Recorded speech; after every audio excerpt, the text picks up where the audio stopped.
was going, and he walked everybody on earth. Mike McDougal was going to be Yes. the savior. It was constantly about who the next prospect is. And I still think there's so much of that with the economics back in the day still ingrained in a lot of Royals fans' minds. And we saw them come up and win a World Series and then trying to then rebuild again, restructure, get back to where they were in 13, 14, 15, 16, some of 17. And trading a Walter Pennington, it's almost like the value is there on the hope of what that person could become one day than the value of what they're actually getting right now from a player.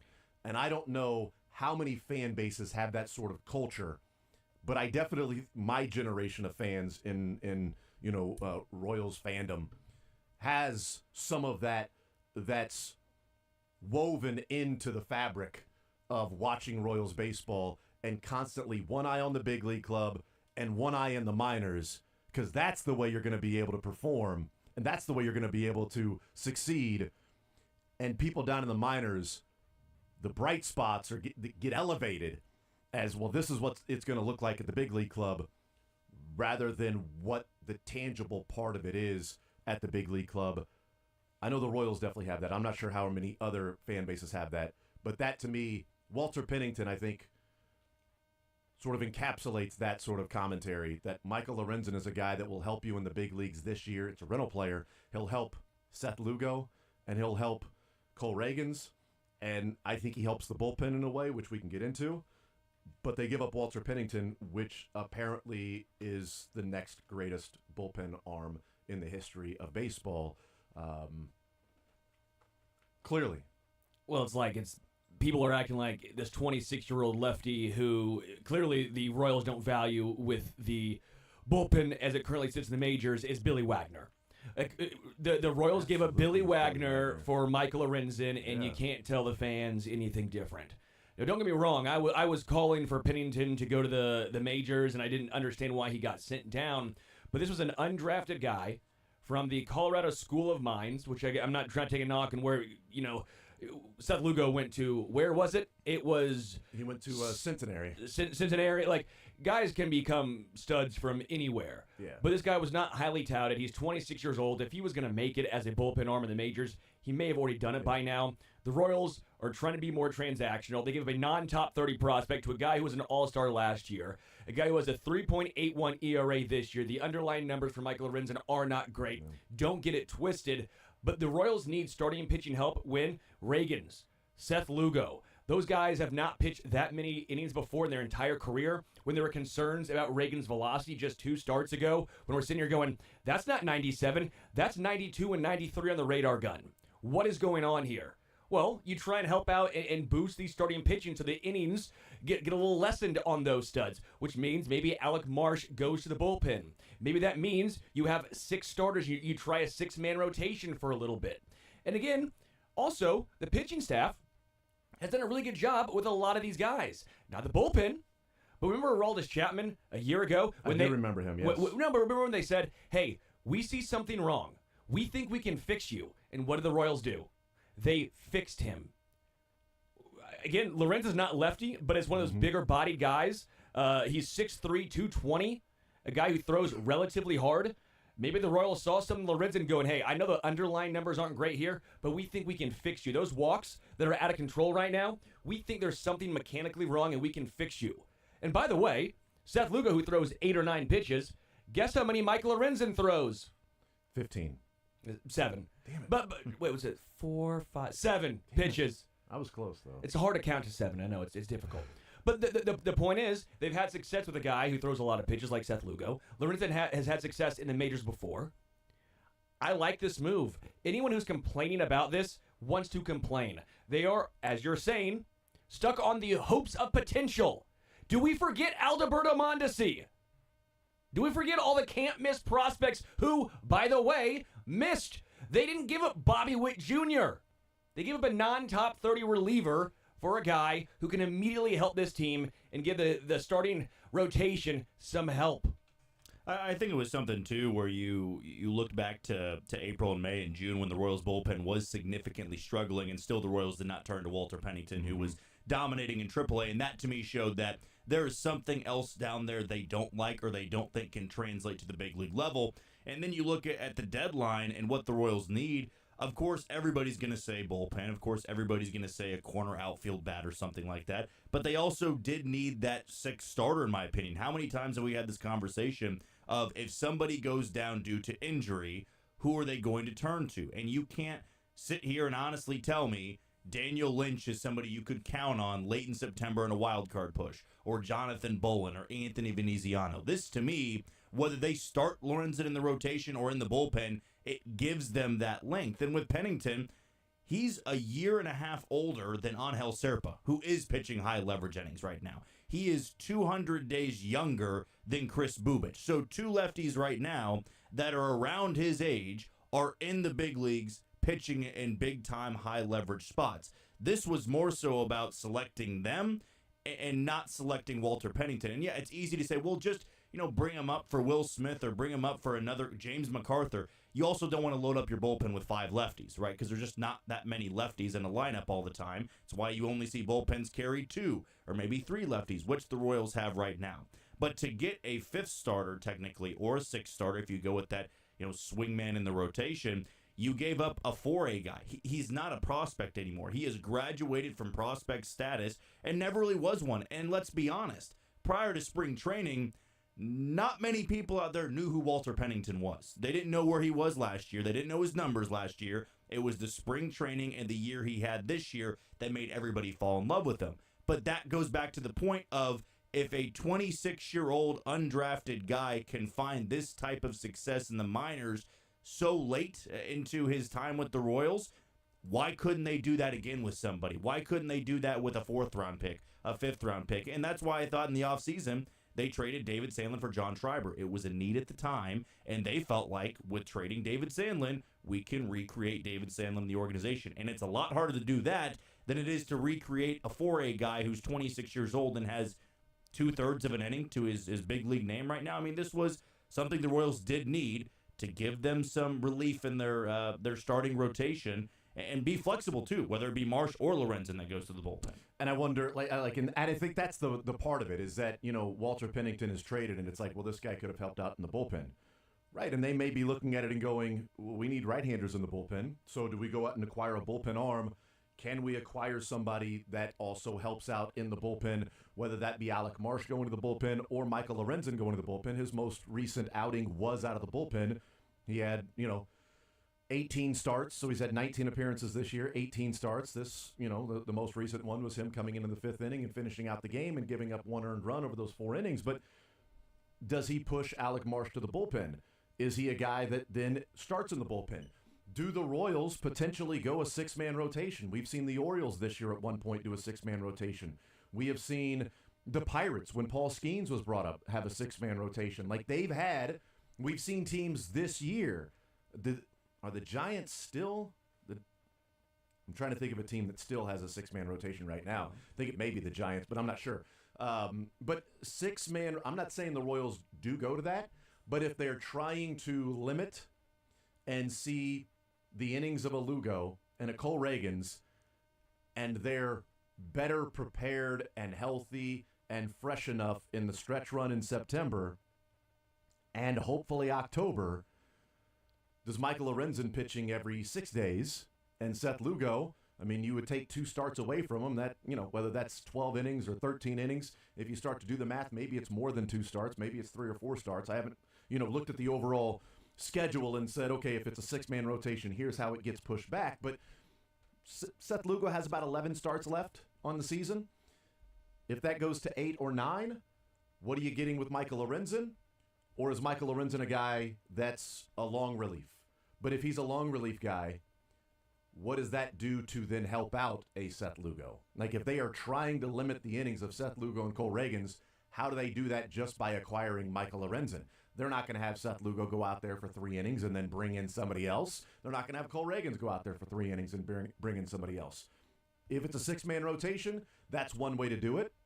If it's Michael Lorenzen is ready in the 5th or 6th inning for Seth Lugo for a few starts because they are wanting to then take away those particular innings, but you might be talking about the next 3 starts if Seth Lugo has 5 innings as a max what, 6 innings total? If he goes to the 7th, you'd save 2 innings each game. Like, I don't know that would be worth it to what you may be giving up in those. So he could be a guy that starts in the bullpen, or they've improved their bullpen by putting Michael Lorenzen as their 5th starter, and Alec Marsh then goes to the bullpen, and he's a guy who's pitched out of jams. He's a guy who's been on the mound with guys on base and has been a starter, that if he comes into the bullpen, from the bullpen, into the game, and has to pitch in a high-leverage situation, he's done that before. He's got some experience with it, and if he's a one-inning guy, maybe he can ramp up his stuff even more. Now you've added a strikeout guy to the bullpen, and Michael Lorenzen, a guy who is profiling as a 4th or 5th starter this year, was an all-star last year, but is like a 4th or 5th starter this year, so you would be trading a 4th or 5th starter with somebody that you can put in the bullpen that has way more strikeout potential than Michael Lorenzen does. You're putting Michael Lorenzen in the bullpen, a guy that's not striking a lot of guys out, into a bullpen that doesn't strike a lot of guys out. Yeah. So the better move would be you put Marsh in the bullpen, give you more of a strikeout guy. Lorenzen comes in, gives you more of a 4th or 5th starter. Now you've improved your bullpen. You've traded Walter Pennington for Alec Marsh. Is there any chance that we see Marsh go down to keep him as a starter and make sure he stays ready to go, barring? Because right now, again, we're all terrified if an injury happens and Daniel Lynch is the guy called up. You can basically just chalk that game up as an L, right? I wonder how much that plays a factor as well, because if all of a sudden you move Marsh to the bullpen, God forbid an injury happens, now you're kind of stuck in the same situation of, okay, well, maybe you throw Marsh out there, but I can only go 3 innings instead of trying to go 5 or 6. Then you have to try to stretch him out again. Then you're trying to stretch him out again. So I wonder how this goes. Lorenzen has 274 relief appearances in his career. His last real relieving season was with the Reds in 2019. A decent strikeout pitcher then, but that was also 5 years ago. So I do wonder how much, when you're a starter for him specifically, was like, you know what, I'm pitching to contact versus, well, he did throw a no-hitter. Last year. It was his first start with the Phillies when they acquired him. First home start, yeah. First home start, and he was pretty much atrocious after that. But again, he does have playoff experience, right? The Phillies, he was on that team. So the Royals trying to get some veteran playoff experience with Michael Lorenzen. I'm intrigued to see how this plays, but overall, I'm not mad about trading Walter Pennington, as we're all agreeing on right here. Not Billy Wagner, Walter Pennington, for a floor bump in a season when you're trying to make the playoffs. Again, how many times do teams probably go back and wish our window's wide open? We have so many years to make it. Look at the Bengals and look at the Bills. Look at the Bills right now. How long's that window open for? I mean, like, I know NFL is different than baseball, but you always think your window is open a lot longer than lot longer than it actually is. So I like the Royals trying to be more aggressive and saying, hey, you know what? We know this is the start, hopefully, of the window, but let's not try and waste this. Let's at least try and win something this year and not just say, you know what? This year was fun. It was fine. We'll kick the can to next year. They're at least trying something here. I think there's this misconception, too, with the trade deadline and why a lot of fans, get up in arms about trading prospects, is that there's this belief that if the Royals make it to the playoffs but don't win the World Series, this is seen as a failure because Michael Lorenzen was a rental and Walter Pennington now has years of control in Texas's organization. I don't view it that way.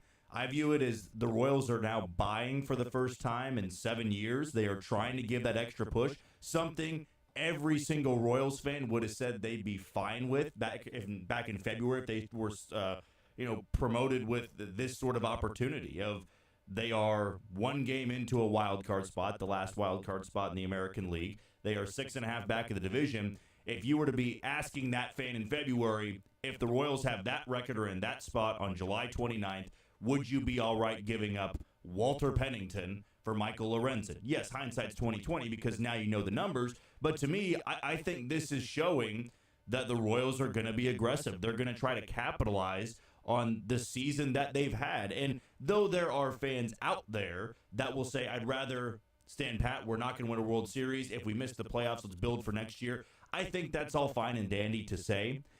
But I also think if you were being honest with yourself, you'd be frustrated if the Royals didn't do anything and fell a game or two out. Because then you look at all of these wins they've had, the start they had, and really have nothing to show for it other than pride of we were much better this year, but you didn't make it in the playoffs. I think this year if the Royals get into the postseason, it really does wonders going into the offseason of getting players to come to your team, building around Bobby Witt Jr. You fall short, or your organization, your front office doesn't make moves at the deadline, what does that tell the guys you just brought in? What does that tell the guys in the future of, damn, we just took a 106-loss team to a wild card spot, and you're not even going to reward us with that? Why the hell would I want to come to Kansas City if you're just going to say, well, we don't really believe in you. We don't think you're actually that good. Therefore, we'll try next year. Well, what if next year guys get hurt and you are 5 games under 500 the deadline? Are you happy? The Mets are the perfect example of this. There you go. I mean, are you happy then that you built for 2026? Baseball has windows. I'm not saying the Royals have a 5-year window here, but the reality is we don't know what they're going to look like in 2025. We don't know if Seth Lugo can be this good again. Walker can be this good. You're going to have an MVP and Salvador Perez hitting in the way that he is. That could happen. They could be better. But this is, to me, is a move that is just, I think it's fine for Texas. It's fine for Kansas City to lose sleep over a 26-year-old for a guy who has 2 outs to his names in the big leagues. I think that might be going too far with it. And to your point, you never know. I mean, Bobby Witt Jr., we don't expect to ever fall off. Well, I'm not claiming this, but Julio Rodriguez fell off the face of the earth for the first half of the season. Corbin Carroll for Arizona. Look what he's done this year. Did anyone think that was going to happen? And by the way, the Royals have Walter Pennington at home. It's Sam Long. Like they still have Sam Long for the team control. I get it, that's what if Walter Pennington was in the last year of his deal, this wouldn't have been a deal that was made. But it's the okay, you've got him for the next 6 years of team control. What's the most volatile position in all of baseball? It's bullpen. Like one guy can be amazing one year and not be. Sam Long wasn't good last year. He's good this year. I will say this. I'm not counting on Sam Long to be in the bullpen next year. Sure. In fact, I would say you need to find somebody for Sam Long in the bullpen next year because he was good this year. So you've got to rotate those guys out. And the reason Walter Pennington became a name is because the Royals bullpen was struggling. Yeah. Like it wasn't, the Royals bullpen is awesome. Wait till then they add this Walter Pennington guy. It was, the Royals bullpen is struggling. Who can they go and get? Hey, Walter Pennington's successful down in AAA. Let's bring him up and see if he can do this. And maybe the Royals are looking at it and saying, well, we have Walter Pennington, it's Chris Bubich. Or they just had a Major League Baseball draft where they selected 20 players and a crap ton of pitchers and college pitchers, that how many of those guys do they look at and go, we're going to develop these guys into bullpen arms. So we got 10 guys here that we feel like, we can develop into bullpen arms. Maybe we get 3 of them at the big league level. All right, we'll take that 30% hit rate, and we can move a Walter Pennington this year because we got college guys coming right behind him. And we can go get Michael Lorenzen, and we can try to make the playoffs this year. Have value in going and playing in October for this team. Have value going into the offseason like Jack was talking about and attracting other free agents. Adding value that Michael Wacha, who certainly could opt out, or could go, you know what, you guys were buying. You bought Michael Lorenzen. You guys went and got a bullpen arm to help us get to the postseason. I know you're serious with the money you spent last year. I'm going to opt in, and I'm going to pick up the $16 million player option, and I'm coming back for one more year, and let's see what we can do together with Reagans and Wacha and Lugo and Singer and whoever else would be that 5th starter. And if it's Alec Marsh going to the bullpen, hey, it happens. But this was also part of people were scared. I was scared. Jack is scared.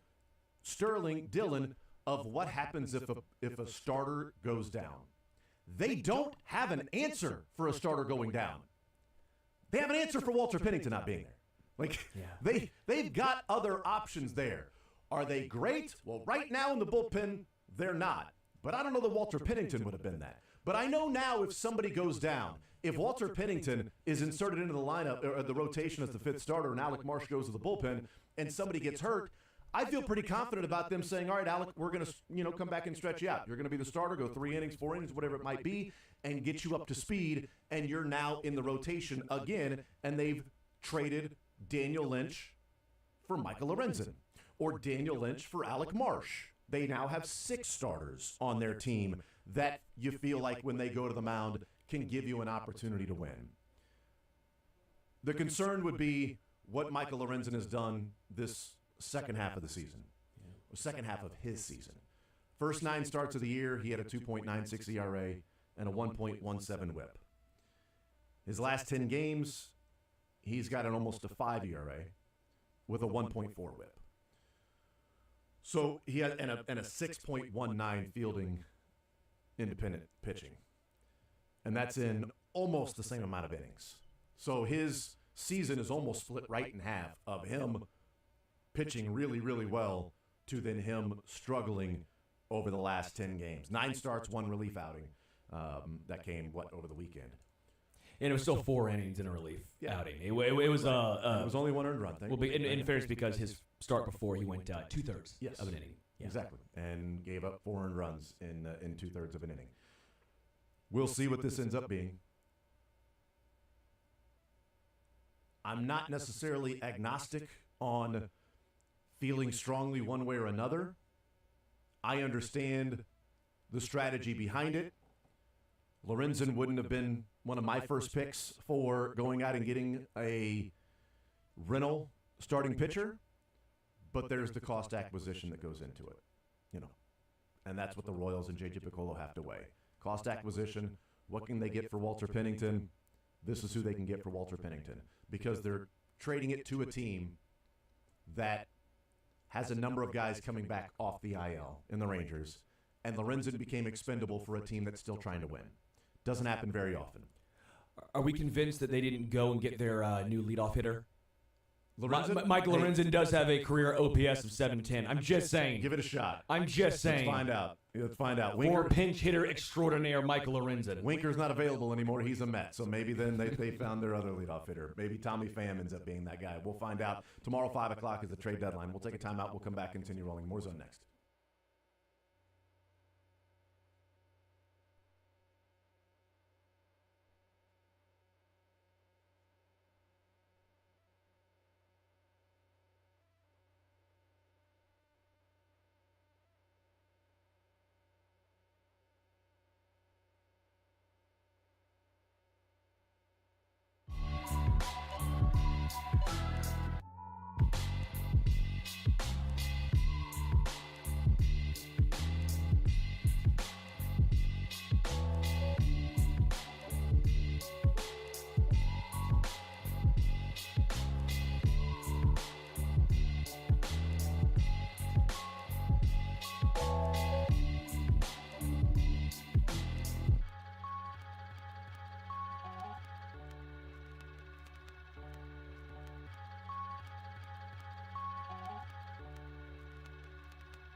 George has had a day, Nick has had a day. Is that just something that this defense does, or? Well, I mean, I'm hoping that's a threat of all defenses.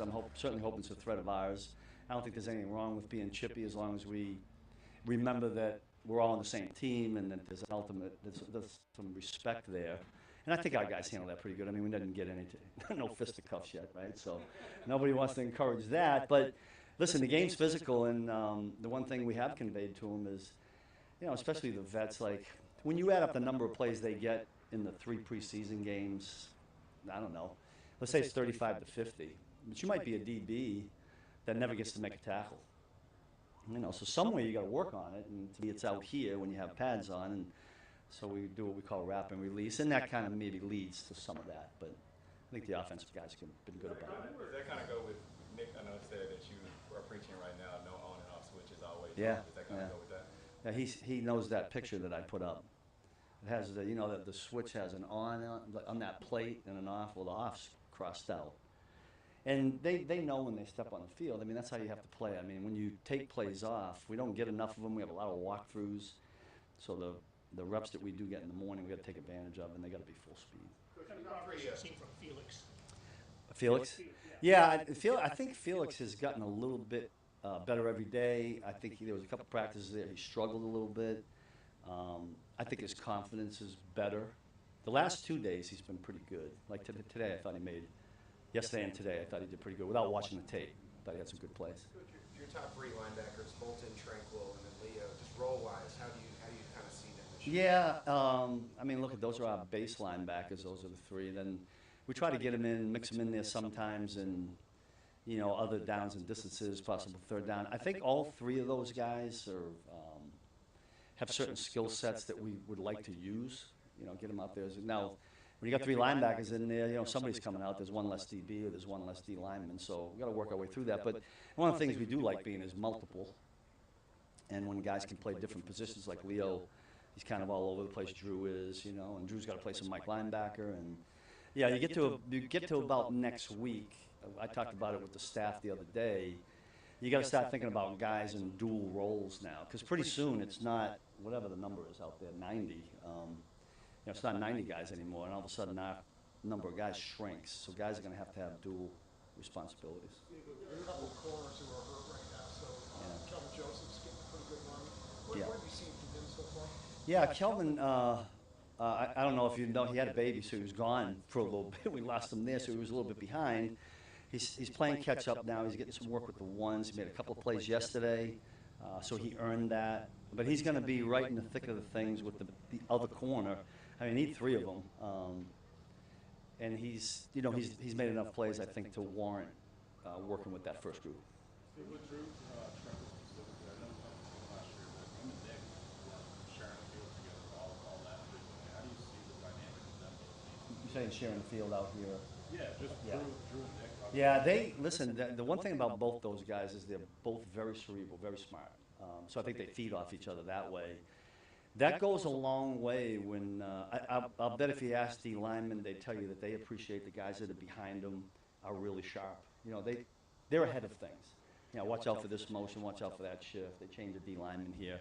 And when you got 2 guys can do that instead of just one, I think it makes everything go a little bit like that. And I think the rest of the defense knows that about those 2 guys and really rely on them. I mean, I'll watch DBs go over and ask Drew and Nick questions about it. It might even be playing DB or something in the defense because they know that those 2 guys know exactly what's going on. Seems like Brian Cook has had a pretty good camp. Yeah, we missed him when he got hurt last year. But the one thing about Brian is he goes 100 miles an hour all the time. He'll tell you he was a little bit rusty getting back into it, but I think it's kind of smooth out for him right now. Let's wrap it up. We'll start with Saran and then go over to Matt and talk about it. Is it important, I know you're trying to replace Legarius and talk about how tough that is and everything, but you want a 1 and a 2 and a 3, or do you see a scenario where maybe your depth comes into play and it could be matchup driven as to who's that 3, or is it important to have kind of that pecking order of where guys are? Well, we know who our number 1 is, right? We all know that. And we're just trying to find guys, and we're going to have to find our next 2 best players, however that works out. I mean, we know NJ, Nazi's dealing with his little injury right now. Josh has been out there, Kelvin. There's a lot of guys mixing in there. But somebody's got to surface, and If not, it gets tough. You know, you can have the best pass rush in the world, but these receivers get open quick if you're not able to cover them. So we got some developing to do. We certainly miss LJ, but somebody's got to step up there and take that play. I'm waiting for somebody to, you know, assert themselves and say that, you know, I'm that guy that can do it. Nah, we got a little ways to go on that, in my opinion. Yeah. When you were telling the guys about having one of the best defenses in the league and then having a disappointing year the next year, Yeah. did you want to see? Are you seeing what you wanted to see? That fire, that shippiness, and what are other things you want to see? I would say yes on that. I know what you're talking about because I conveyed that to them. I mean, look, we all learn from experiences, and I'm always sharing that with them. And so that was an experience that I went through, and my promise to them was I was going to do everything I could to make sure that didn't happen again. And that kind of began with how we operate and practice. That's the on-off switch, which we've always had. But I just wanted them to realize that just because you can't sit on what you did last year, it doesn't automatically happen. And we got a lot of work to do. Got some.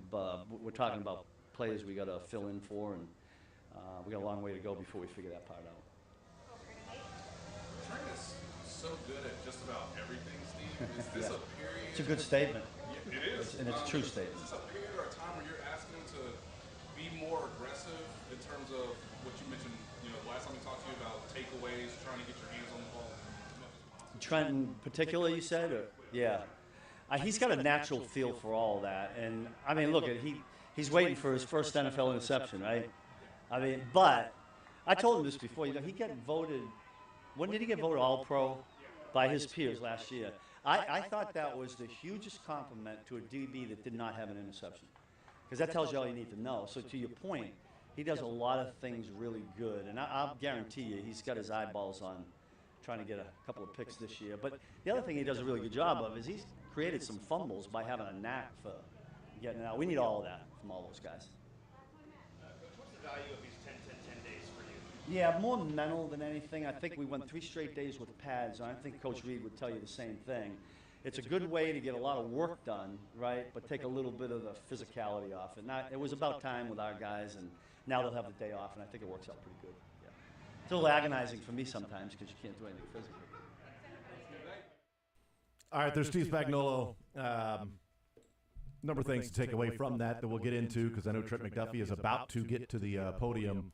Trent McDuffie, no interceptions in his career, but I'm glad Spagnuolo, pointed out his ability to create and force fumbles. He forced 5 fumbles last year, so he did not end up with an interception, but 5 forced fumbles. He's got 6 in his career, but 5 of those last year. He's got a knack for knocking the ball out. Peanut Tillman always had that, and that was just punching the ball. But McDuffie has a knack for the hand is in the right spot that knocks the football loose. Yeah, I think there's a lot to talk about that, because I think it's almost a effort the Chiefs have of non-gamblers, which we can get to a little later on. Marcus Peter was the gambler. Yeah. And what happened to Marcus? There was some other reasons why, but they typically value lockdown corners who might not intercept the ball. Trevarius Ward, I think, is a perfect example. As great as L'Jarius Sneed was, I don't think anyone's sitting here going, well, his best attribute was just interceptions and taking some risks. It's not Trayvon Diggs for the Dallas Cowboys, who's boom or bust. The Chiefs typically are, good tackler, right spot, know your role,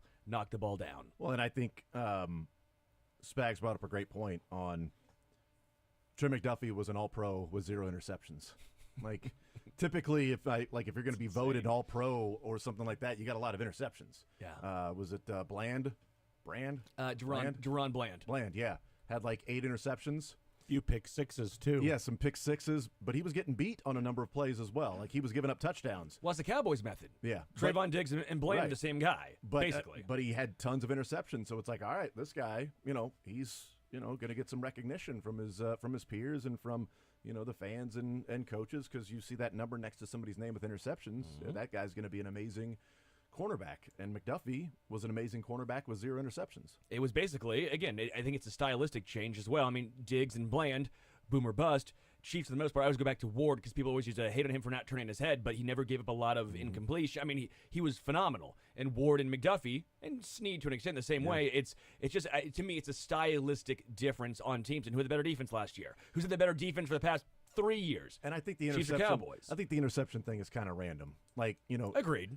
Jalen Watson has a couple of interceptions, and nothing against Jalen Watson and his interceptions, but a couple of those, he was playing back off a receiver and the ball was overthrown and it hits him right in the chest. Sure. And he catches it. You still got to catch it. McDuffie's got his hands on some footballs that he did not bring in and probably, could have or should have brought in for an interception. But some of that is just randomness. That he's in position, and God, was it? I can't remember who it was, but he was in position to pick off the ball, and I think it might have been Willie Gay that got his arm on it and knocked it down, and McDuffie was behind him like, "You mother," dude. Because then Willie Gay's doing one of those incompletes, right? And McDuffie's like, "You mother bleeper," right here. So. That's random. If Willie Gay is like, and I think it was Willie Gay. I'd have to go back and look at notes and whatever football game it was this last year. I mean, tons of plays, but that's the randomness. But to say like he doesn't have an interception, like I think it's almost a compliment even more, as Spags was saying, that the guy's an all-pro without having an interception. But he's forcing fumbles. Like he's creating turnovers on defense. The interceptions just aren't part of the turnovers that he's creating. I still remember when Bolton had the one that was right in his hand, but when he had the cast on, and you're just looking at him, you're like, I almost feel bad for him because he's just sitting there going like, of course you throw me the ball. The QB did this on purpose, didn't he? It was all a ploy by the QB to make me feel bad. Well, I mean, he talked about it earlier this week that he had like 3 or 4 dropped interceptions because they were talking about asking Nick Bolton like, hey man.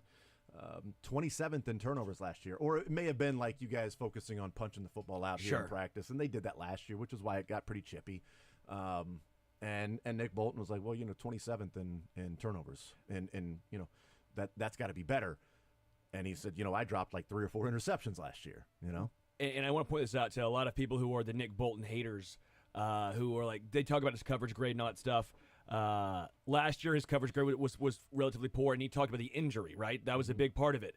2 years ago, if you want to talk about an upgrade and where he really focused his energy on, look at his coverage grade from 2 years ago compared to his year prior to that and then his rookie season. I mean, Nick Bolton I guess that would have been his rookie season. Nick Bolton has improved a lot there. So for all the Nick Bolton haters out there, okay, better in pass coverage than you think. Don't let last year, with the injury, be the thing holding you back from being the Nick Bolton bandwagon.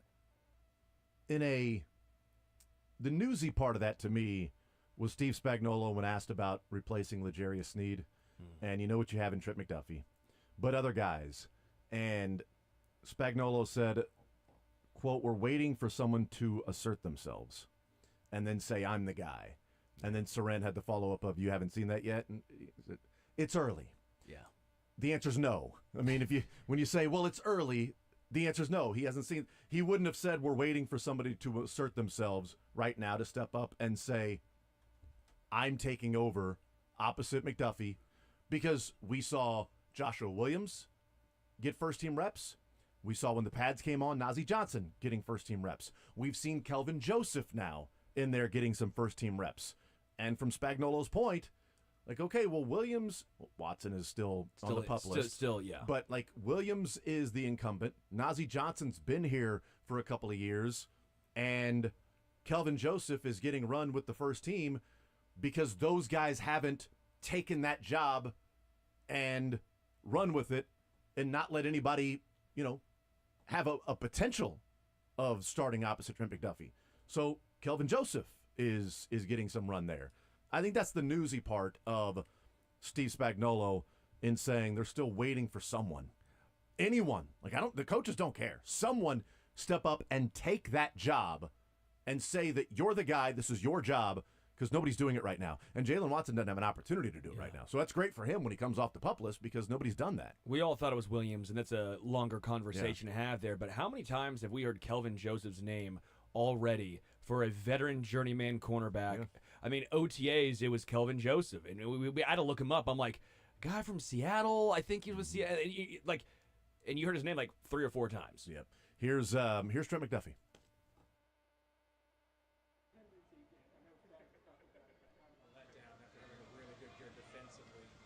What do you feel like is the kind of edge and mentality of this team that tells you you're not going to have that letdown? Yeah. Honestly, I think it just goes back to the foundation that we built. You know what I mean? I mean, for me personally, being here the past 2 years, this defense has just consistently gotten better and better. And I think we're a group of guys that every day we come out to practice, every day we go into the meeting rooms, we have a purpose. And we're out there to prove that last year wasn't a fluke. You know what I mean? So I feel like the standard has been set, and I think having somebody like Coach Spags to really just lay the foundation from day one and say, this is what we're shooting for, this is what we're doing, I feel like everybody's bought in, and I think that's been the best part about being out here so far.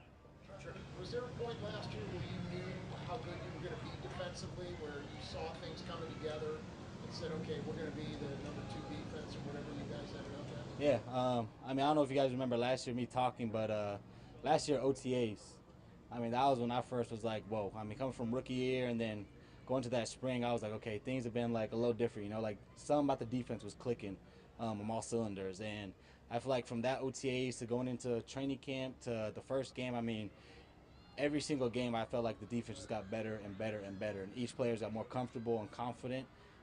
So I saw that from a very early on time period that we were going to be really good. What do you see in that regard this year?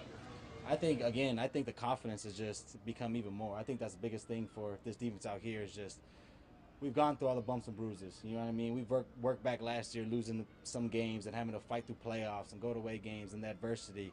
So coming back, I think the big thing for us is just welcoming these new guys in, you know, showing them this is the standard, this is how we practice, this is how we do things, the rookies, I mean, even the new guys that we just brought in. But I feel like everybody's really just honed it in and took it on the chin and just rolled with the punches.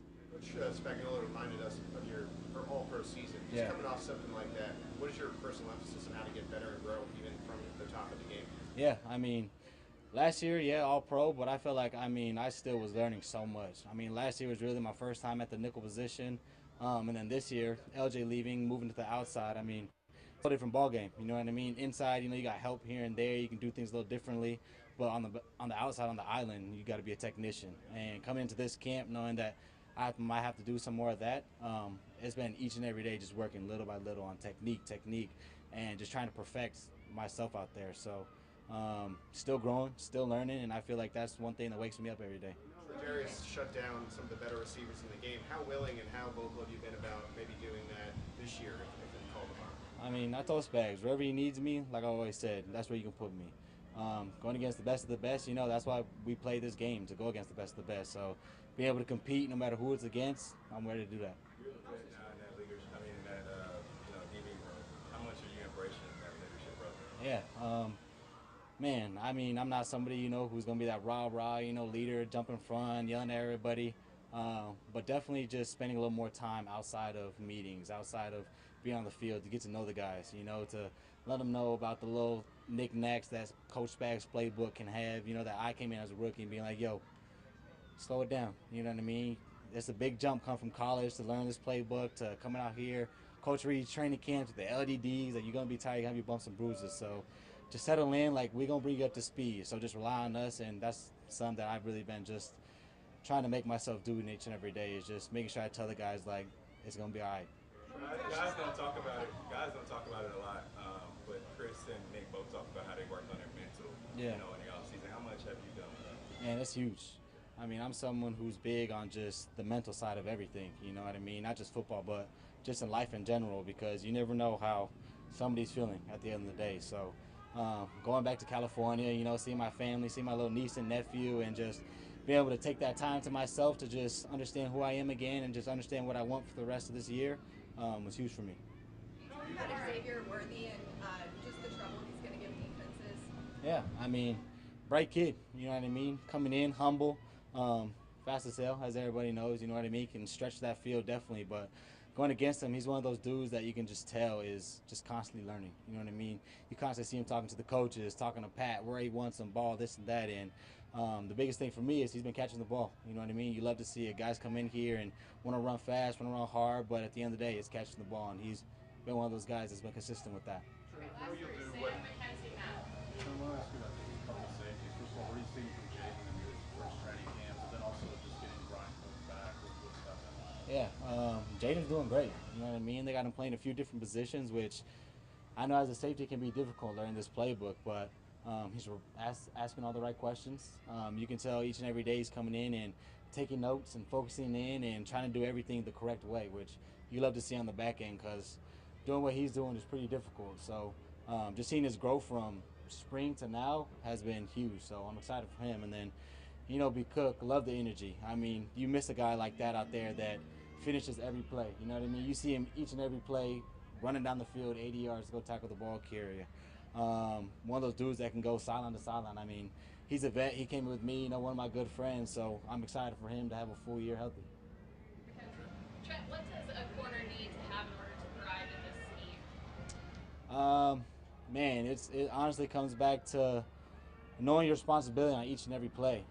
Coach Baggs has a lot of plays in, and we do a lot of different things. You can be a cover 3 corner, cover 2 corner, cover 4. I mean, we have all the coverages. So knowing where your leverage is and knowing where your help is, and at the end of the day, I mean, Coach Baggs talks about it all the time. It's just disrupting the routes. You know what I mean? Getting your hands on the receivers and messing up that time is the best thing the corner can do in this defense.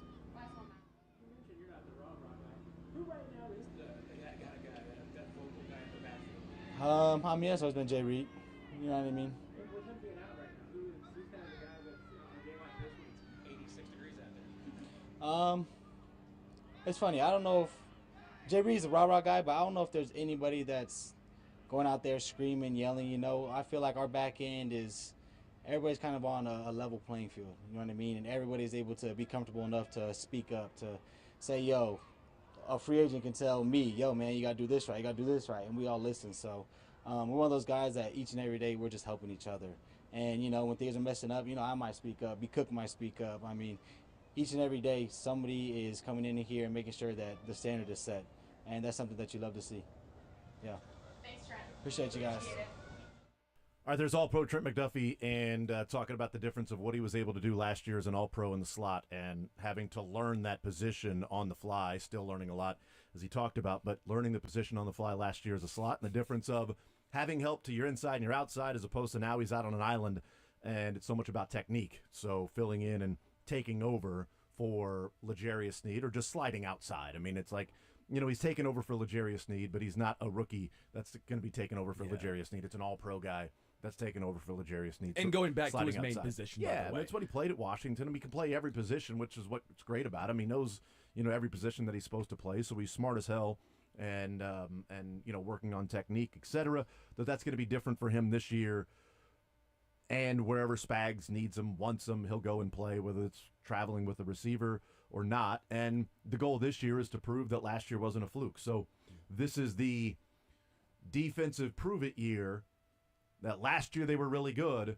How do you build off that? Well, you build off last year being really good by coming back this year and showing that last year was not a fluke, that this is just a really good defense, not a team that had an awesome defense last year. You're listening to Sports Radio 810 WHB Kansas City. What I find interesting with McDuffie, too, is he talks about learning a position last year, the slot corner spot, and he was an All-Pro. But I think some folks forget that he was an outside corner even as a rookie early on before the injury. And something that stood out to me that I thought was always impressive with him, it was the intangibles and the veteran presence he had at such a young age. I know it's a silly thing, it's a small thing, but using the sideline to your advantage. When you're going up against a bigger bodied receiver saying, I'm going to run you out of bounds, you can make the catch, but you're now out of bounds.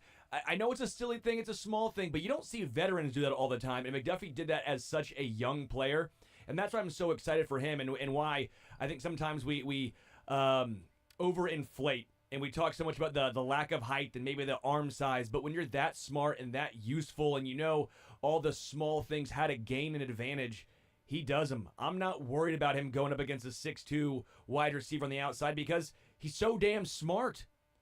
Yeah, he'll figure it out. He knows what he's supposed to be doing, and he's a first-round pick for a reason. The Chiefs love the arm length. They love certain traits about cornerbacks.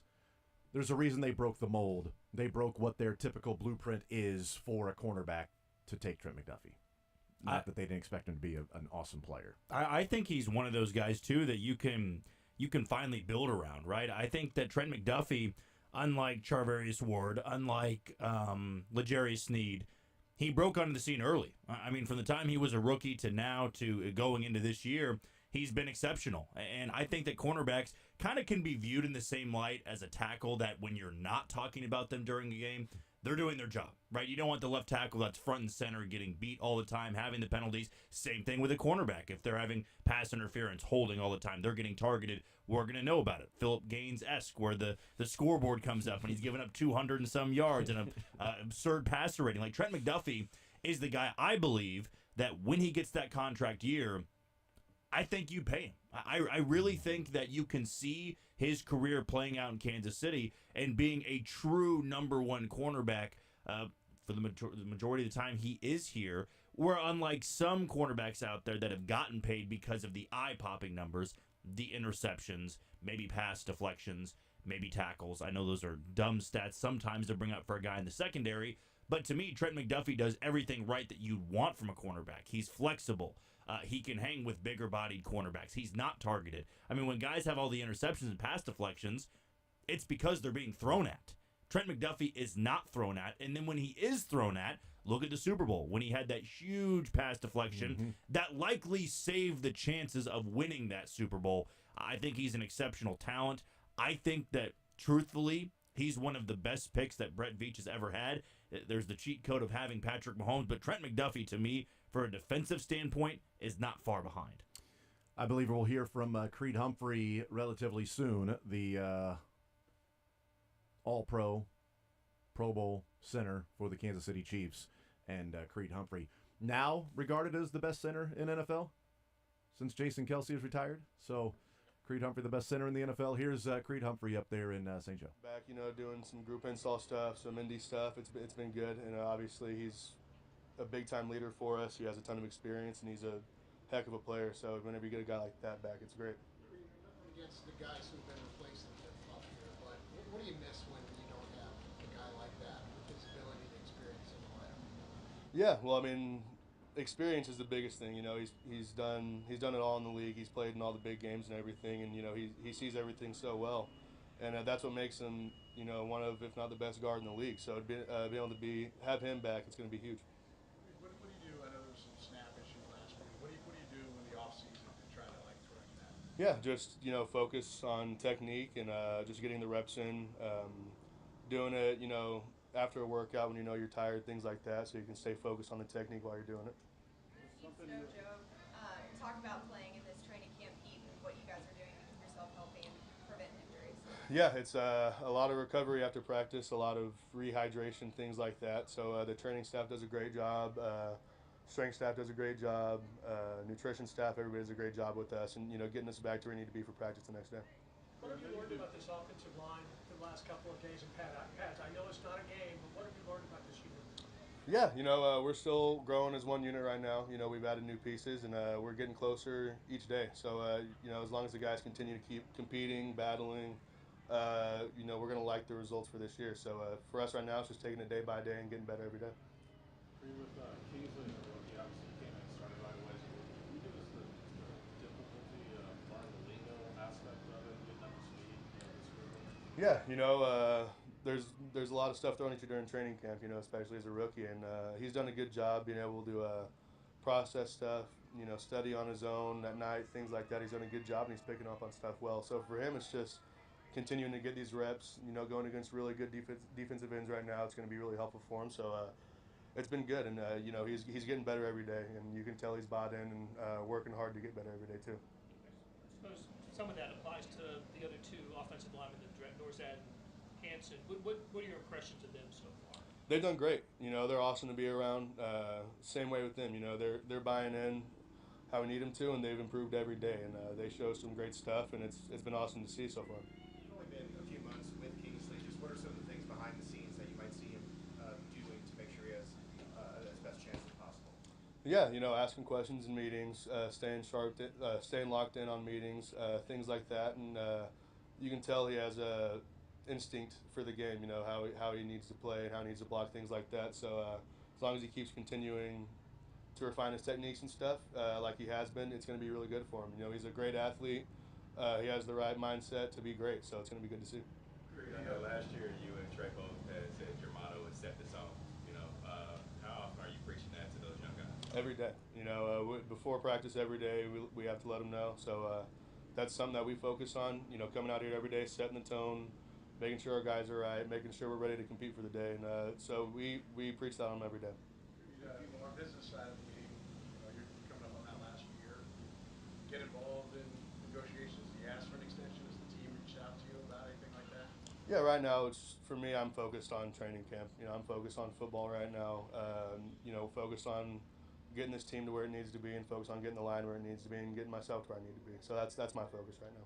What was just the enjoyment or experience about playing guard last week of the years? Is that something you wanted to do, maybe? Yeah, when they originally asked me to do it, it was fun. I had a fun week, so it was a good time.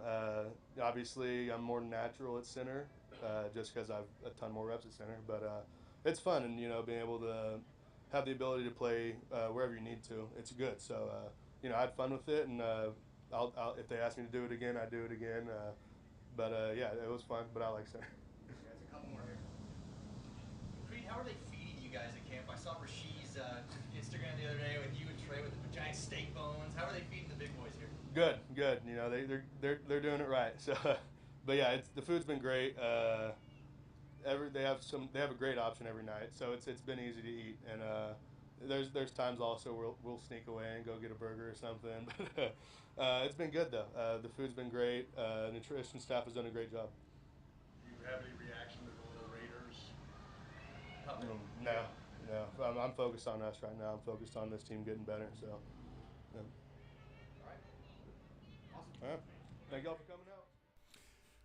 God bless. Good night. I wonder how many people get that. I hope some people get the. You know what? I don't even want to say how many. There are plenty of people out there that will get that reference when Creed says, thank you all for coming out. And I follow up with, God bless, good night. We'll take a timeout, come back, and we'll talk about the things that we heard there. Yeah, he was asked about the puppet of Kermit the Frog and what was his name? Trey Carter? Let me look it up. I forget the 7th round rookie's name. It was Trey Taylor. Trey Taylor for the Raiders. We'll talk a little bit about that and the talking that's taken place by the Raiders in the offseason, because Trey Taylor wasn't the first. I doubt he'll be the last. But we'll take a timeout, come back, continue rolling. More Zone next.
food, more free time, free delivery, and better value. Go to GuaranteedFoods.com.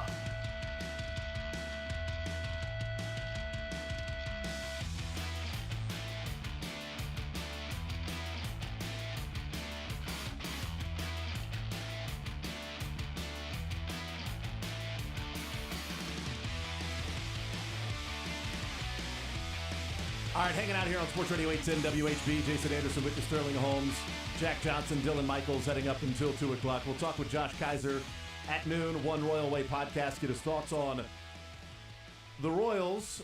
They get ready for a road trip that starts with the Chicago White Sox today. Alec Marsh on the mound, 7:10 tonight. Royals disappointing last two series, taking game one of both series and ending up losing both series. Can't happen. You take game one, you got to find a way to win one of the next couple of games, especially when you've got, your ace at one point on the mound.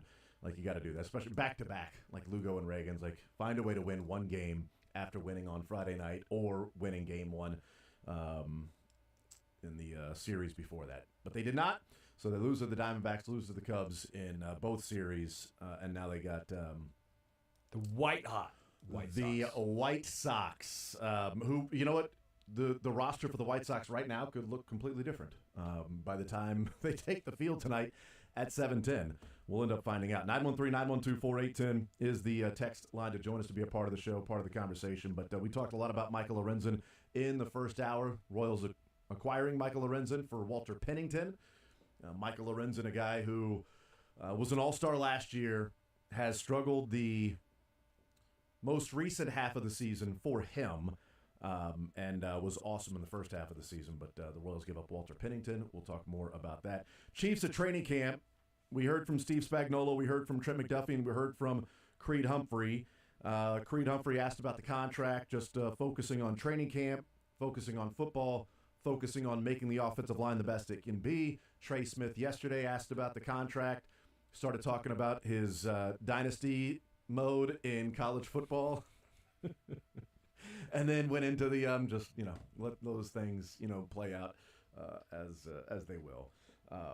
But we talked a little bit about Trent McDuffie, and we'll see who fills in the other side for the Chiefs defense because somebody has to step up. One of the things that Trent McDuffie also said, he was asked about Xavier Worthy and his impact on this team, and he said, bright kid, fast as hell.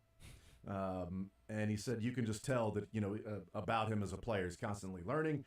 And every time, we hear somebody say something, it doesn't necessarily mean it's a shot at the previous team or the previous player or the previous coach or the previous GM or the previous regime, whatever it might be, or the previous quarterback you played with. It's just simply talking about that particular player. But it still sticks out when he says, the biggest thing is he's catching the ball. Now, he did say, sometimes when you got a guy who's really fast, and that's what they're known for, but he's like, no, he's, constantly learning. You can just tell with this kid, fast as hell. Biggest thing is he's catching the ball. And he somehow looked directly at Kadarius Toney. It was wild. He's like, where's Kadarius at right now? There we go. And he's like, it's sort of like that group back in the day, whenever we would drop a pass last year, like, oh, Tony has done it again. But I'm not talking about Kadarius. I'm just saying like the rap group last year. And we just need more guys to catch the ball. That's what we need on this team, is just more guys to catch the ball. It's not like receivers. Nothing about last year. Nothing about last year at all. We just need more guys to be able, because the sky's the limit if you go and catch the football. Did you hear that one? Who said that one? Was that on Friday or Mahomes? Mahomes, yeah. Sky's the limit. Sky's the limit. Yeah.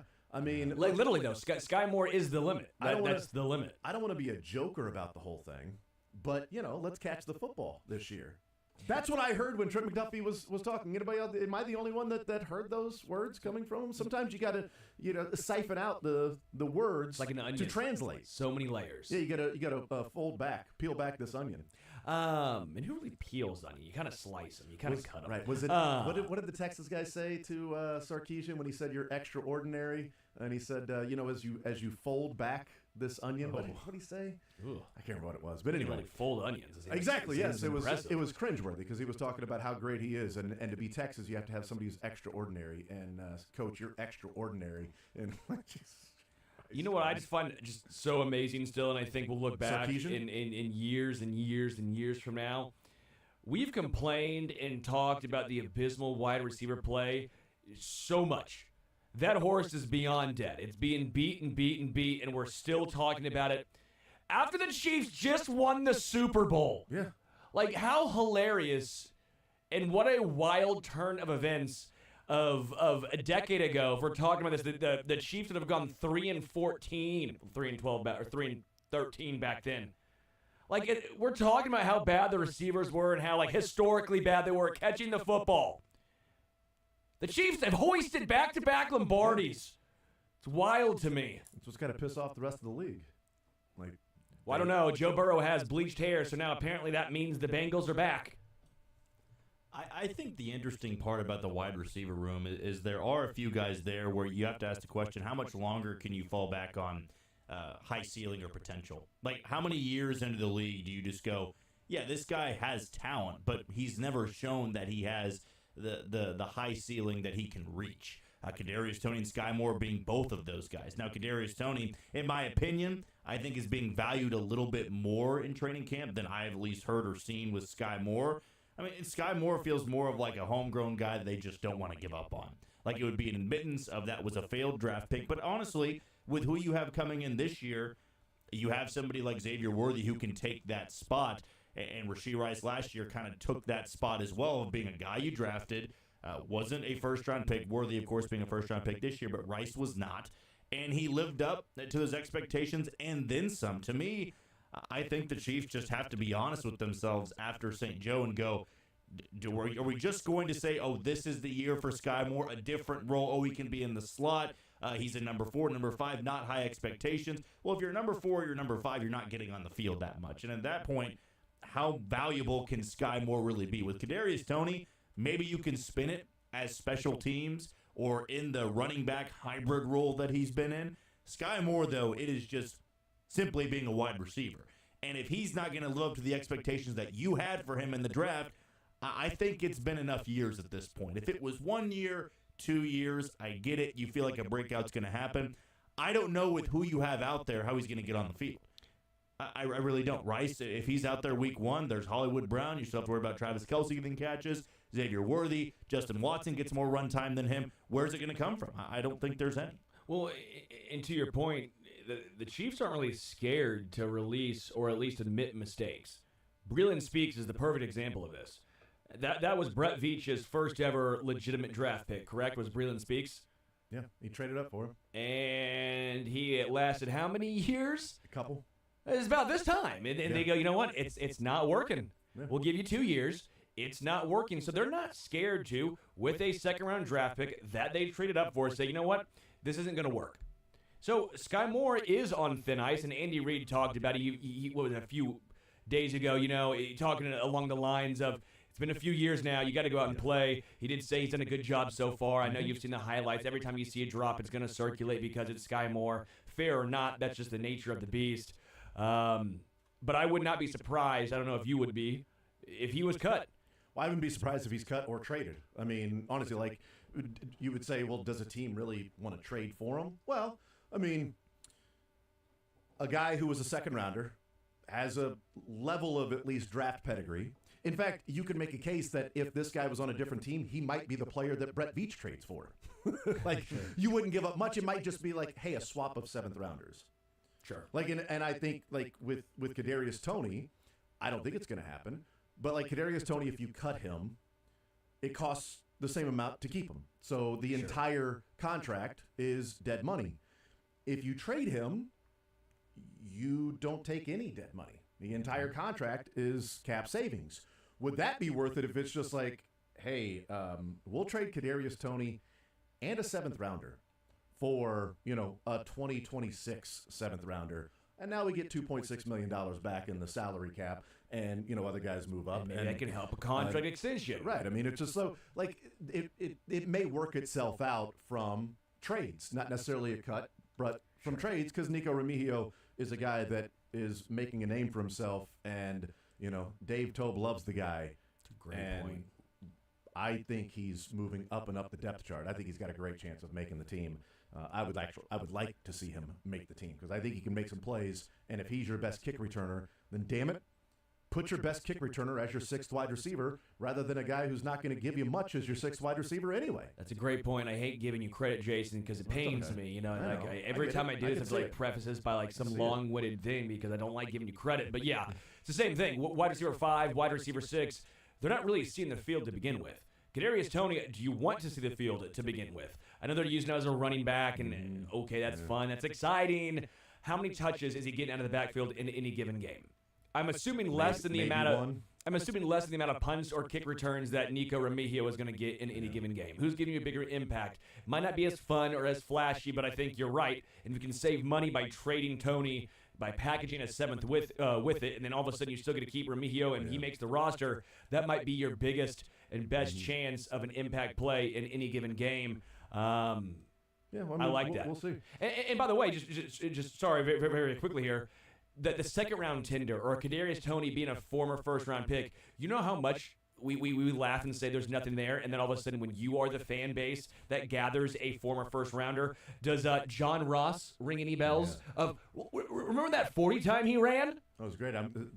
Thankfully, he ran that 40 time. He went 9th overall. There's a reason he was drafted before Mahomes. Like 2017, get that number 9 pick, Bengals. Josh Gordon hadn't done anything in 7 years, and we're sitting here going, remember him in 2015? The Bengals didn't need a quarterback that year, thankfully. They had the red rifle. But that's my point is when you see a first rounder or second rounder, I know it's easy to say they're not worth anything, and they're really not. But like as far as at least a swap or getting a 6th or a 7th out of it, I think enough teams make that move because we've seen the Chiefs make a similar sort of move for former first rounders like Mike Hughes for these swaps so many times. I think when you win as much as Kansas City does too, it makes it easy to anytime you have a failed player come into your organization, you think they're going to be good, right? You just assume that Patrick Mahomes will make them a great receiver. I mean, Kadarius Toney, when he first came over, I wouldn't say he was an unbelievable addition, but he had big-time moments that led to them winning the Super Bowl, whereas Sky Moore, not so much. And maybe that's just because Kadarius Toney comes in from another organization. Sky Moore was a second-round pick, where Toney was like, if it works out, that's great. Where Sky Moore at the time, it kind of had to work out. You're using a second-round pick. You passed up a couple of guys. You decided to take him. You liked him coming out of the draft. But to me, I think it seems pretty obvious at this point that even with all the baggage that Kadarius Toney's had last year, the injuries, going on Instagram Live, they're still trying to incorporate him into the offense. They're trying to find other ways to give him snaps. Now, that may mean 2 snaps at running back a game. That may mean 5 snaps at wide receiver, and he's not even targeted. Who really knows? But to me, Sky Moore, I just don't think I've seen the change. I don't think I've seen the difference from year 1 to now. I don't think we're seeing him utilized in any different way. We're not seeing him pop in training camp. As you brought up, Jason, Nico Remigio has been great back-to-back years at training camp, so that gives him a leg up, also being an addition to the special teams unit. I mean, it seems intriguing now with the wide receiver room that it could be a little bit more cutthroat of who you brought in, and even with Rashee Rice kind of up in the air if he's going to be there week 1 or week 2, you have guys that are better than those 2 options right now. But with Kadarius Toney, at least, I don't know what, maybe it's hypocritical of me saying that I still think there could be some role for him, some value to him over Sky Moore, or maybe that's just me being a Sky Moore hater and not seeing it at all. I mean, if he's going to be on the team, he needs to be a punt returner. And I know people like catching the football as a wide receiver has been an issue, but he's the best punt returner. So I don't want there to be a punt returner for the Chiefs. My favorite punt returner for the Chiefs is when nobody's back there. It's the special teams, and I need to remember the caller's name, but a number of years ago. It's a great line, used it ever since. Special teams, punt returners, the Hippocratic Oath, at first, do no harm.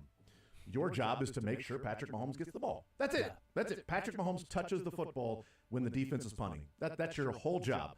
But if the Chiefs are going to be damned no matter what to have a punt returner back there, then put your best punt returner back there. And to me, that's Kadarius Toney. If he's going to be on the team, then he should be returning punts. The reason they stopped having him return punts is because he was going to be doing so much on offense. He was going to be their number 1 receiver, so you can't have him returning punts. Well, okay, he's not your number one receiver. All right, you've got Rashee Rice. You've got now Xavier Worthy. You've got Hollywood Brown. Yeah. Like on this team, like their top 7 guys, there's a first rounder, a second rounder, a second rounder, a second rounder, a third rounder, and then 2 free agents.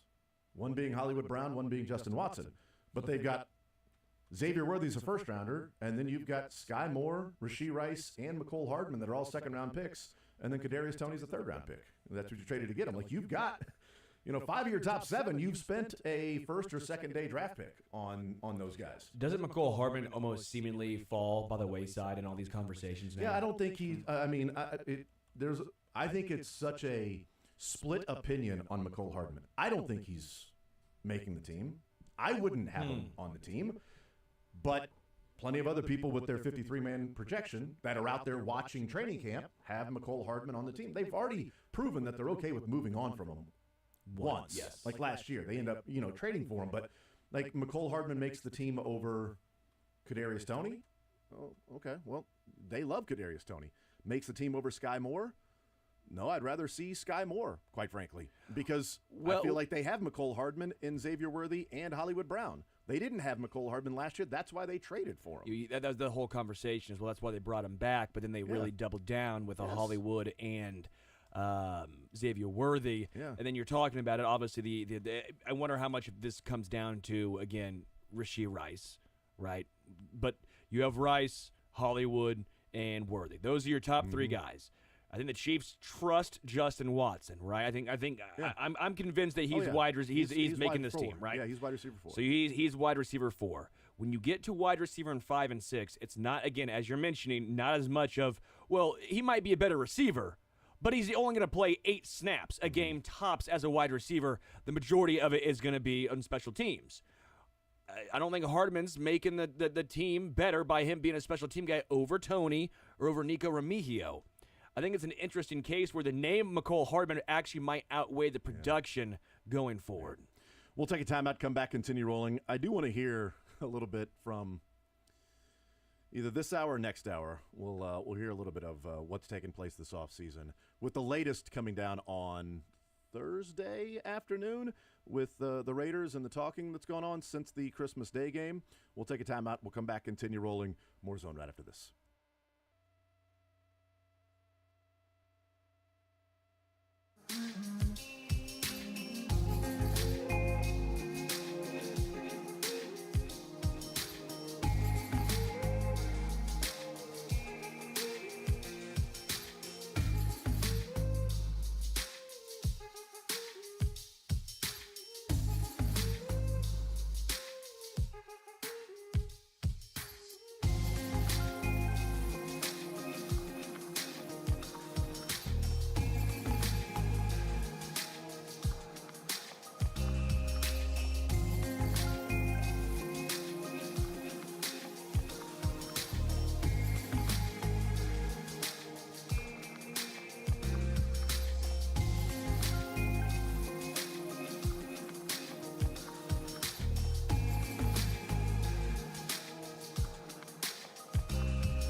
I will continue right here on Sports Radio 810 WHB. Jason Anderson with you, Sterling Holmes, Jack Johnson, Dylan Michaels, heading up until 2 o'clock. We will talk with Josh Kaiser at noon, get his thoughts on the deal that was made earlier today, the Royals acquiring Michael Lorenzen from the Texas Rangers for Walter Pennington. Obviously, a lot of years of team control for Walter Pennington. Michael Lorenzen is a rental player, and we'll see if Michael Lorenzen will be in the starting rotation or does he get moved to the bullpen. What the plans are for a guy like Michael Lorenzen. Check that breaking news. Yes. Dylan Michaels. Yeah? Is now heading to the Royals bullpen. Nice. Dylan, congratulations. Heck yeah.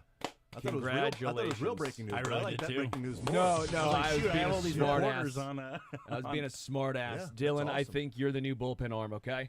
Congratulations, Dylan. So, Dylan, congratulations. Well done. That's a hell of a check you're going to get. Nice job. I don't care if Yeah. you succeed or not. I'm happy for you. I doubt you'll succeed, but I'm very happy you're getting that opportunity. appreciate the Because confidence. Yeah. I'm nervous because all of a sudden Hunter Harvey becomes a Royal and decides to fit in real well with the Royals bullpen. Well, hopefully the news is good. It seems like it's decently good on Hunter Harvey with his back injury.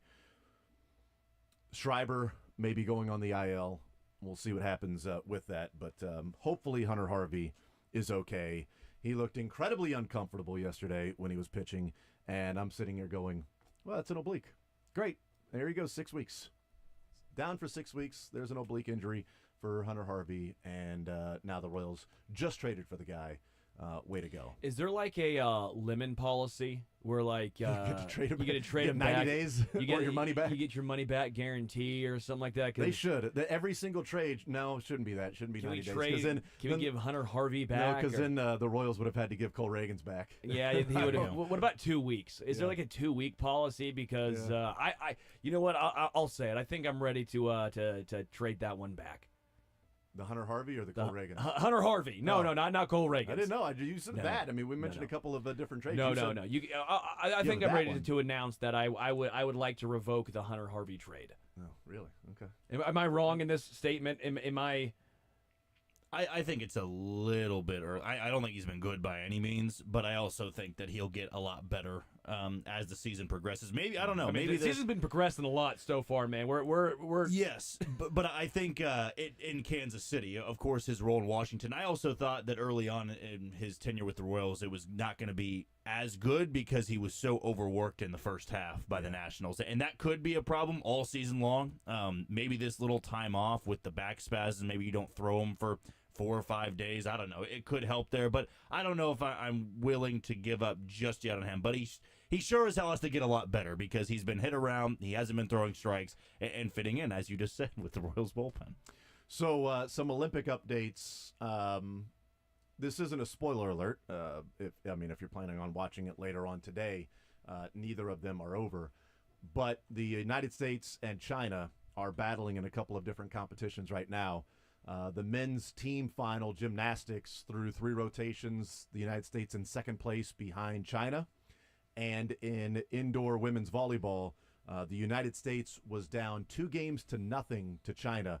They have now come back to tie it 2 games apiece. So now going to a 5th and final game for the indoor women's volleyball. USA. I'm actually bummed at myself. I didn't go with my USA attire today. I thought you meant like didn't go to Paris. It's too hot. I'm actually bummed I didn't go to Paris. I just should have gone to Paris. just to check it out. You know, I could have been a stowaway on the Kelsey's flight. That'd have been cool. Oh, I could have. I do yoga for that reason. I do yoga so I could fit in. Did they fly commercial there, or did Taylor allow her future brother and sister-in-law to take the jet to Paris? Well, maybe she only has one jet, and maybe she. You think needed she only has one jet? Oh, okay. Maybe she only has one. jet. Multiple, yeah. Yeah, That's pretty cool. She might have a That few wouldn't jets. suck. All I know You is I'm know? excited for the 3-on-3 basketball tournament where Yes. Jimmer Fredette. Yes, Jimmer So here's Fredette the is thing. playing. I only know that Jimmer Fredette's on. Who else is on the team besides Jimmer Fredette? Does it matter to you? No. Is no, Lamar 'cause Jackson on the team? Jimmer's going to carry the Wait, roster. That's flag football in 4 years from now. This is, I'm so sorry to segue this, but I feel like I have to bring this up because it was such a big talking point. No, did they lose? Is he injured? No. Again, this is a totally different segue, but I can tie it back around here. So we were talking a lot about Sky Moore in the last segment. I just saw this on Twitter scrolling through here. Apparently, he threw an interception on a kick return. I just saw that too, yeah. The guy had to even put it's not a typo. He tried a backwards pass. They to said the other man, and the defender got in there and jumped the lane. They said they were going to have some different tricks. So, Sky Moore attempting the pass. Lyle Graverson, by the way, on the tweet. Nice. Thank you, Good Lyle. job, Lyle. Great. We'll take a timeout, come back, continue rolling more so next.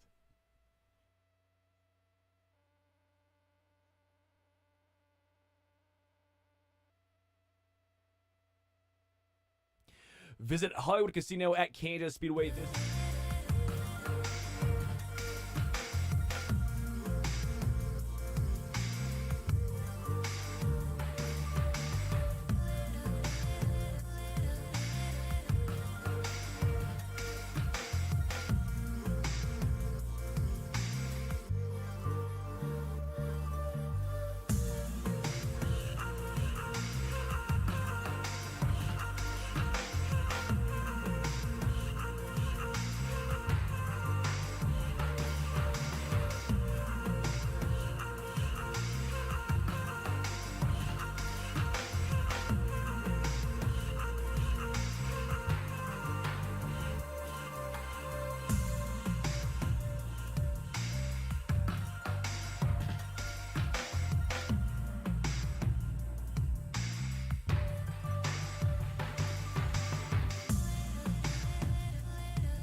We'll keep you updated on different trades that'll go on. We continue to talk some Royals with Josh Kaiser on the other side of the break. The Rays tanking the rest of the season. I hope this affects their draft lottery odds because Major League Baseball does not want teams tanking, and the Rays have clearly decided to tank because it can help them in the future with all of the different prospects they're getting. So they've... They're going to somehow make the playoffs. It's the Rays. They are going to win every single trade. No, and if they want to trade with you, you should be scared. I love the strategy. They're stacking prospects in a buyer's market right now with not many teams selling. It's a seller's market. Seller's market, that's what I meant. With not many teams Economics, selling. Jason. I was thinking of everybody buying from the Rays. Yeah, I like the fact that they're tanking. I don't want the Royals to do it, but I think it's smart strategy. Josh Kaiser next.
GuaranteedFoods.com.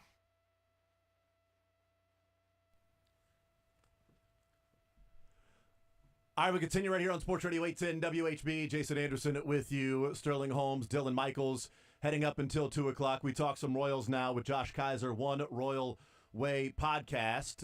Update on the Olympics currently going on right now. Mentioned the women's indoor volleyball.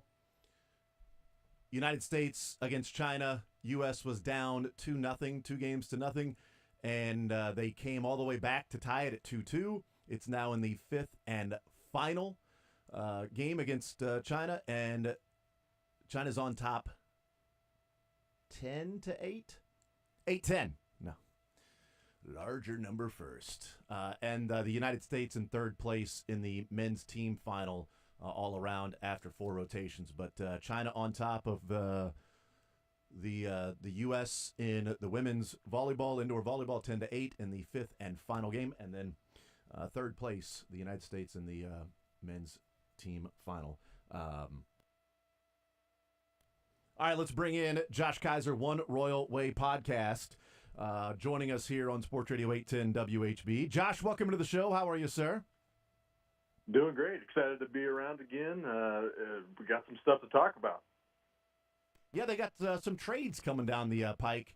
They did earlier today, the Royals acquiring Michael Lorenzen, and certainly we can talk about what it took to acquire Lorenzen, the player that he is. Let's hear from J.J. Piccolo. This was earlier today after the deal was official. Here's J.J. Piccolo weighing in on the role that they expect Michael Lorenzen to play. Still to be determined. You know, we still have to get a handle on what's going on with Schreiber. We feel fine about Hunter Harvey, but we got to see how he feels today. But it's to be determined. We know he started this year. He's thrown in relief. He's filled both roles. So in a lot of ways, he is very, very good insurance for us, regardless of what his role, and we think it'll just play out in time.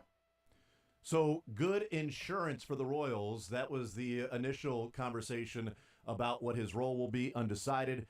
He was asked, was J.J. Piccolo, specifically, will Lorenzen start games?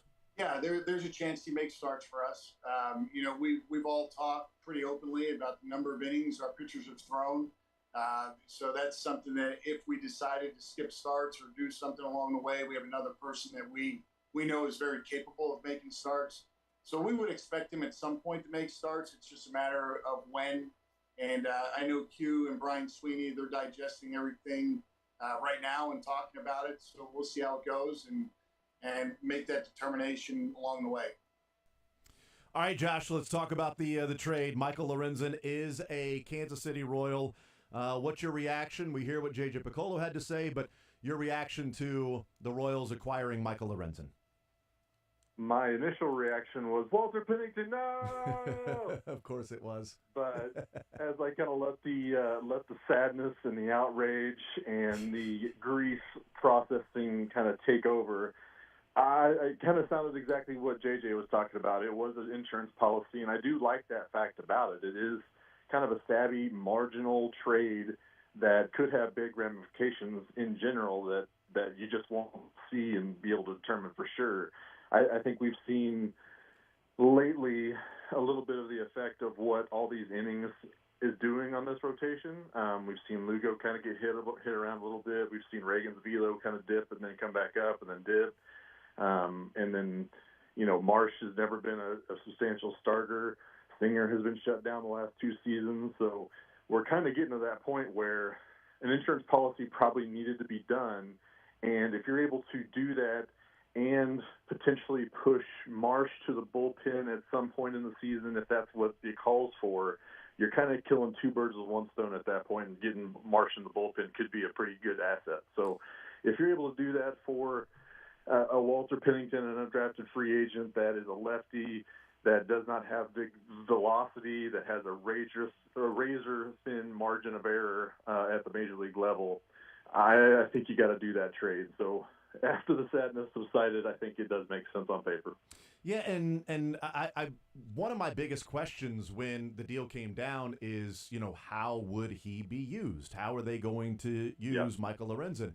after, as we talk about the Walter Pennington aspect of it and what Walter Pennington could be in the future versus what he is right now, and the Royals trying to sort of take advantage of this season while also not trading away pieces that they feel like long-term would be pivotal parts of their team, and finding somebody that can be in the bullpen, maybe finding a profile of Walter Pennington would be easier down the road than finding somebody right now that can come in and start if somebody goes down. The insurance policy is really interesting to hear from JJ Piccolo, because we've talked about it, and I think, one of the questions I've asked you maybe a couple times throughout the season is, hey, if somebody goes down in the rotation, who steps up? Who's the sixth starter that can fill in? Yeah. And there was not an answer, right? I mean, it's like nobody knows. Like, there wasn't anybody ready to go. And this at least gives you that possibility and that insurance, as JJ Piccolo said, if somebody were to go down, because you don't want to, there's a level of planning for injuries. You don't hope for it, but you got to be ready if something happens. And if something happens, Michael Lorenzen can fill in. Do you think, like, if you're guessing right now, do you think Michael Lorenzen heads to the starting rotation and Alec Marsh goes to the bullpen, or Michael Lorenzen is a guy that they use as, a long inning relief guy, spot starter from time to time, and maybe a bullpen guy? How would you guess his role ends up playing out, even as JJ Piccolo said that, Q and the others are still figuring that out right now? From what JJ's tone was when he said that, it did sound like he had a chance and probably would start at some point. So that gives me the vibes that it's not going to be immediate. I think it's still going to be Marsh. He's going to start tonight, I believe. So I think tonight's start is going to go a long ways in answering that question for sure, since Lorenzen isn't going to report until Wednesday or Thursday, it sounds like. So I think initially it's going to be Lorenzen in that long relief swingman spot start role. But Marsh, and if any of those guys go down, it's immediate replacement, which is huge. I mean, they're kind of tinkering with Pennington being that multi-inning relief pitcher type of guy in Omaha a little bit, but you're not going to get a proven commodity that is proven to be a major league pitcher. That's not necessarily Pennington yet. We've seen Lynch. We know what he is. He's not a major league starter. Bolin is still yet to see. So I think this definitely raises the floor. And with Lorenzen joining the team after tonight's start with Marsh, I think that'll answer a lot of questions. So immediately, I don't think he'll be in the rotation yet, but he definitely will be at some point. Yeah, and what do you think of the Royals? What seems to be the strategy of, hey, try to take advantage of this year while not sacrificing 2025 and 2026, trying to thread that needle between those two, that you don't want to go all in, but you also don't want to just simply waste what has been a fun season so far this year. Do you like that strategy? Would you rather see them go one way or another? What do you make of what so far Hunter Harvey, Michael Lorenzen, and we'll see if any other moves are going to be made today or tomorrow? Yeah, I was going to be severely disappointed if they decided to stand pat and even sell at this point. There was a lot of talk, especially after the game yesterday, among fans that they were, not convinced that this iteration of the Royals roster is going to be a competitive one in the second half. And I don't agree with that, and I definitely don't want them to be selling anything just because they've had a bad stretch here in the last month or so, because you are throwing away a great start, a historic start for this franchise. So considering we have been a 100-loss season team since 2016, 2017, I am way more leaning to the side of go ahead and go for broke this year, because you never know what's going to happen next year, the year after that. Give me something to watch here in August, and I could get really excited about where this team is headed, both this current iteration of the team and the organization as a whole. So this is the exact right conservative approach when you come to a guy like me who's kind of leaning towards the buy all in type of guy. You're not sacrificing much. I don't think they thought Caden Wallace was the long-term solution at third base, hence the trade. They didn't like the draft class, so they included the comp pick, and I think that also applies to Walter Pennington, considering how, A, they didn't bring him up when they needed people in the first place, and B, the profile of a left-handed reliever that those low 90s is so tough to stick at the major league level. So I think you're really seeing, what they think of their internal guys. Nobody knows them better than themselves. So that's what you're seeing from the organization. They're ready to deal whenever they need to. Yeah, and what would you rather have Alec Marsh as the fourth or fifth, right now the fifth starter, or Michael Lorenzen as the fifth starter? I'll get your thoughts on that and then weigh in on what my thoughts are with that. Can I get a door number 3 and say, give me Alec Marsh as starting pitcher number 6 and just make it a 6-man rotation? Is that allowed? That's allowed. Yeah, absolutely. I would think of that a little bit. I that seems very intriguing to me. You kind of get some spots between starts for some of these guys that are approaching career high inning limits, and you're still buying a insurance policy that if you do have to go back to a 5-man rotation, you can. So I'm going to go option C and say, give me a 6 starter. Yeah, and we've seen a couple of teams go to a 6-man rotation for a little bit of time at different points this year. The Orioles had a 6-man rotation. The Pittsburgh Pirates, when Skeens came up, had a 6-man rotation. So we've seen that this year with different guys, and maybe that's something the Royals do over the next 4 or 5 weeks or something like that to keep players like Seth Lugo, Cole Reagans a little bit more fresh for the September run. Certainly I can see that as a possibility. If they have to go, or they are planning on just simply sticking with a 5-man rotation, I'd rather see Michael Lorenzen in the spot. And the reason the reason I go with Lorenzen is, Alec Marsh offers a strikeout. If Lorenzen goes to the bullpen, he's a guy that's got 75 strikeouts in 100 innings. He's got 48 walks. Like, he profiles as somebody that's already in the Royals bullpen. And they don't have a bunch of guys outside of really Hunter Harvey that's going to go back in the bullpen, and you can go and get him and get a strikeout. And Alec Marsh provides that. And if you're simply 6 in one hand, half dozen in the other with Alec Marsh and Michael Lorenzen, you aren't that in the bullpen in terms of a fifth starter. You're not that in the bullpen. They're completely different profiles for being bullpen arms. So if they stick with a 5-man rotation, I want to see Michael Lorenzen as the fifth starter and Alec Marsh in the bullpen. Yeah, agreed on all fronts. I think Michael Lorenzen does have the track record and resume, too, that Alec Marsh doesn't necessarily have. And we've seen how much they value that veteran presence on the mound within that rotation.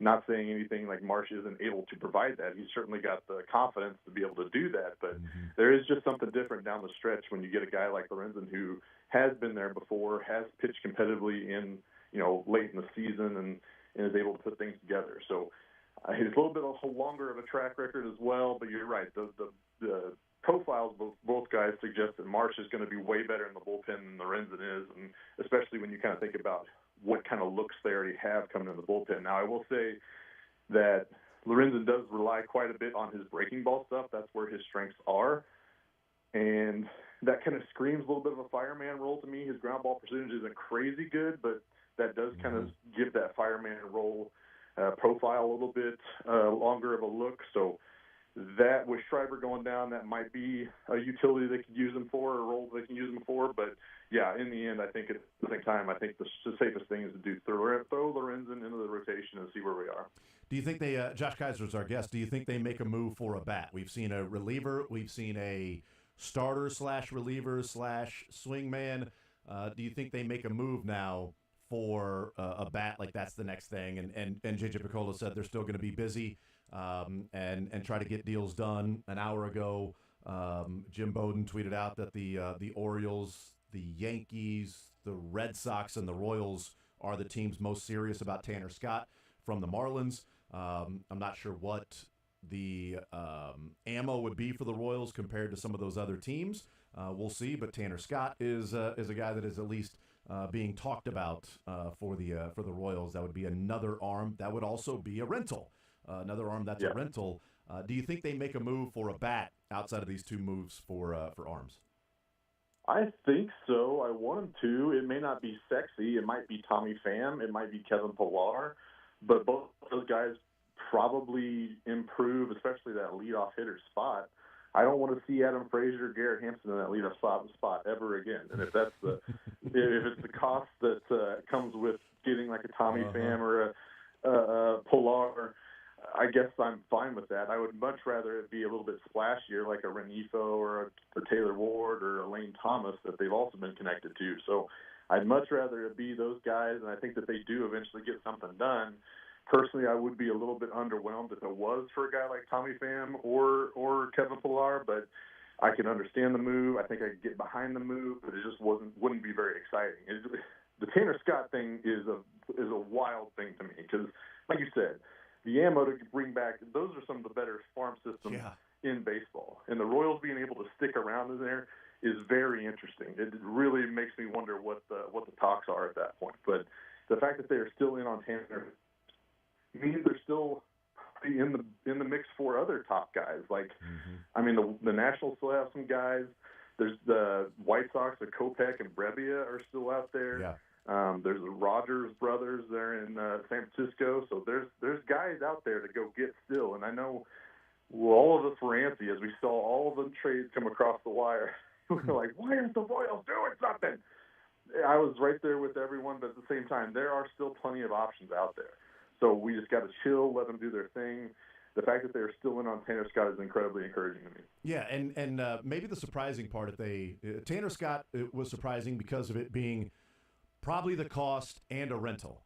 It'd be different if it was, hey, it's Michael Kopech that they're in on. Okay, that makes sense. We'll see what the cost is, and they have another year of team control next year for Michael Kopech. Yeah. It seems like those are the players I expected them to be more in on, and Michael Lorenzen might be the most minor of the deals that they make, at the trade deadline. You might look at it and go, well, they got Hunter Harvey, they got this person who's a reliever that they've got Michael Kopech that they've got a year of control, and they went and traded for throw in a name, Dela Cruz, not Ellie, that'd be amazing, but Brian Dela Cruz or something along those lines, or Renifo. They've got guys, and Dela Cruz has an extra year of control than Renifo does, but just throwing some names out, like, hey, they've got team control over these guys. It makes a little bit more sense if they're going to be paying something for them.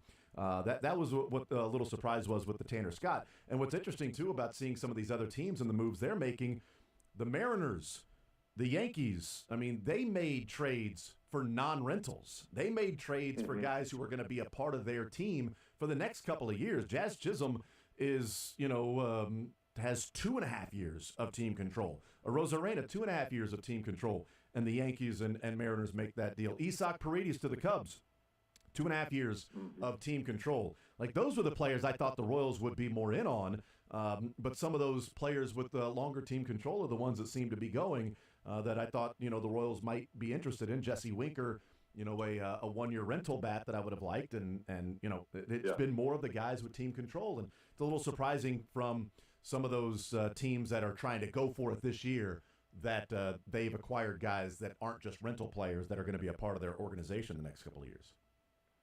And honestly, I thought it was more likely than not the Royals would be the team to pay for Jazz Chisholm, just because it seemed like he was the controllable guy with huge upside that just needs potentially a change of scenery, and they've been shopping him for months.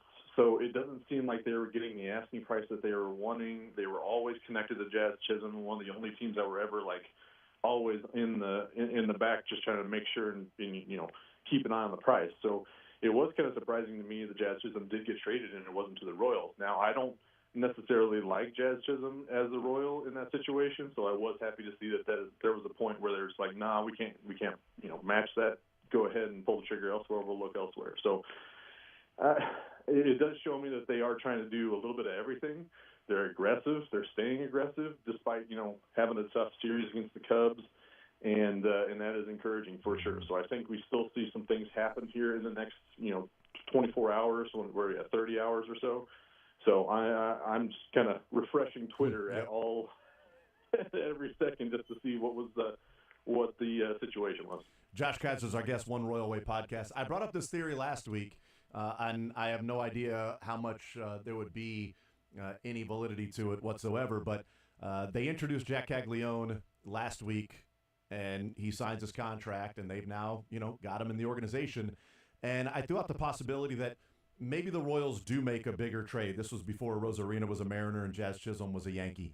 Maybe it's a Brent Rooker that they make a play for or something like that. Maybe even a Taylor Ward that might, take a little bit more to give up in acquiring those guys to be, an outfielder. But if they were to make that move and be more aggressive this year, that it doesn't necessarily signal that they're going for it this year.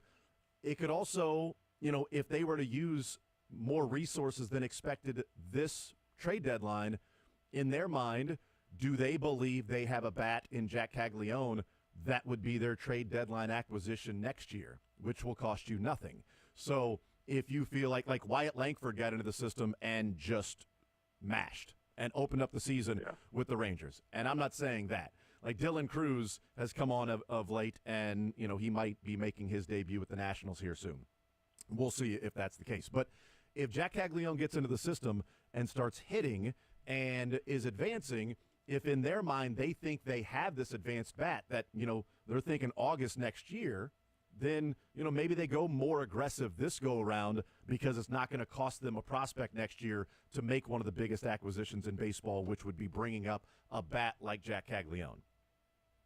And another guy that could be also in that mix, and some people were talking about him about a month ago, was Gavin Cross. He seemed like the power was back, the play discipline was back. He's not striking out too much anymore. So I think that's another guy that could be on that same trajectory. But you're right, it could be definitely a situation where we're not really buying too much in the outfield market, especially because we've got a couple guys that we believe in, and they could be on that same, fast track to get to the majors. I think that's pretty aggressive for Cags for sure. Yeah. But you talk about the SEC, where all the examples that you threw out were from. That is advanced pitching. That is I think the equivalent that I've heard is like high A baseball in the SEC. And once you're, putting up numbers in the SEC, it's a pretty good indicator that you can handle at least high A pitching, if not be pretty close to double A. So there could be a reality here that we could be talking about an aggressive track like that, but it would be a pretty exceptional situation because you're talking about, the Dylan Cruz and Wyatt Langfords were like, I don't know, if they were any other draft class, as long as they weren't in there with those two and Paul Skeens, those are 101s with bullets. So last year's draft class was exceptional for a lot of reasons, and those examples are exceptions to the rule for sure. But there's non-zero chance that we could be talking about a Cags call-up late next year, and that would be very fun. Yeah, and we can find out maybe early enough because Wyatt Langford, got into pro ball in the Rangers system and just mashed. I mean, every single level he went to, it's like, okay, well, he's too good for this level. All right, well, he's too good for this level. He's too good for this level. All right, well, he's going to open up the campaign this next year with the big league club. And the flip side of that would be, you can bank on somebody and the unforeseen happens. The Yankees were banking on Jason Dominguez, the Martian, being up by now. And he, was coming back from Tommy John surgery, and then he got healthy, and then like 10 games into, AAA when they were getting his bat ready to come up, he, tears his oblique, and he's out 6 weeks. And now he's back playing again and off the injured list in AAA, and we'll see if they bring him up. But he was supposed to be a Yankee like for a month by now, and those are things that you can't really, you don't know if that's going to happen. Like I wonder if Junior Caminero for the Rays, if he was healthy all year, would the Rays be selling? Like if he didn't tear his quad early in the season and miss a month and a half, if he would have come up, a month and a half ago or something like that, and kill the baseball and they're scoring and all that. Maybe they're in a different position. I don't know. But that's the flip side of, hey, if you bring this guy up in August next year, if his trajectory stays on course, well, you don't really know what's going to happen with some of these players. It would be awesome if there was a chance of that happening. Josh Kaiser, One Royal Way podcast. Wanted to get your thoughts on Michael Wacha before we let you go. If I was in J.J. Piccolo's shoes, I would have a conversation with Michael Wacha and see what his plans are for next year. Is he a guy that is going to agree to, pick up the player option and come back for $16 million? Or is he a guy that's going to test the free agent market again next year? Because if they are building for next year, I'd like to have a decent idea of what Michael Wacha is going to do, because then, hey, am I going to trade for somebody that I got team control next year if Michael Wacha is going to opt out? At this rate, I think he would pick up the player option of $16 million. But if he continues to throw sub ERA the rest of the way like he's done the last 5, 6, 7 starts, then it'd be an interesting decision. I'm not saying the Royals would sell because that might completely upset the apple cart with how respected Michael Wacha is there. But they would get a pretty penny, I think. They'd get a decent return for Michael Wacha if they were to move on from him and sell if they can't get some sort of assurance, or just redo the contract and say, all right, we're going to pick up the option for next year, and we're going to move that player option to 2026. Yeah, we were talking about that at the KCS and tailgate yesterday, that exact situation where I kind of went into it thinking Wacha was a little bit older than he actually is. He's just turned 32. So I think he's got another chance to get another 2 or 3 or 4 year contract, and it would be fiscally irresponsible for him just to pick up that player option just to stay in Kansas City. And I do think that I do like the KC area, it seems.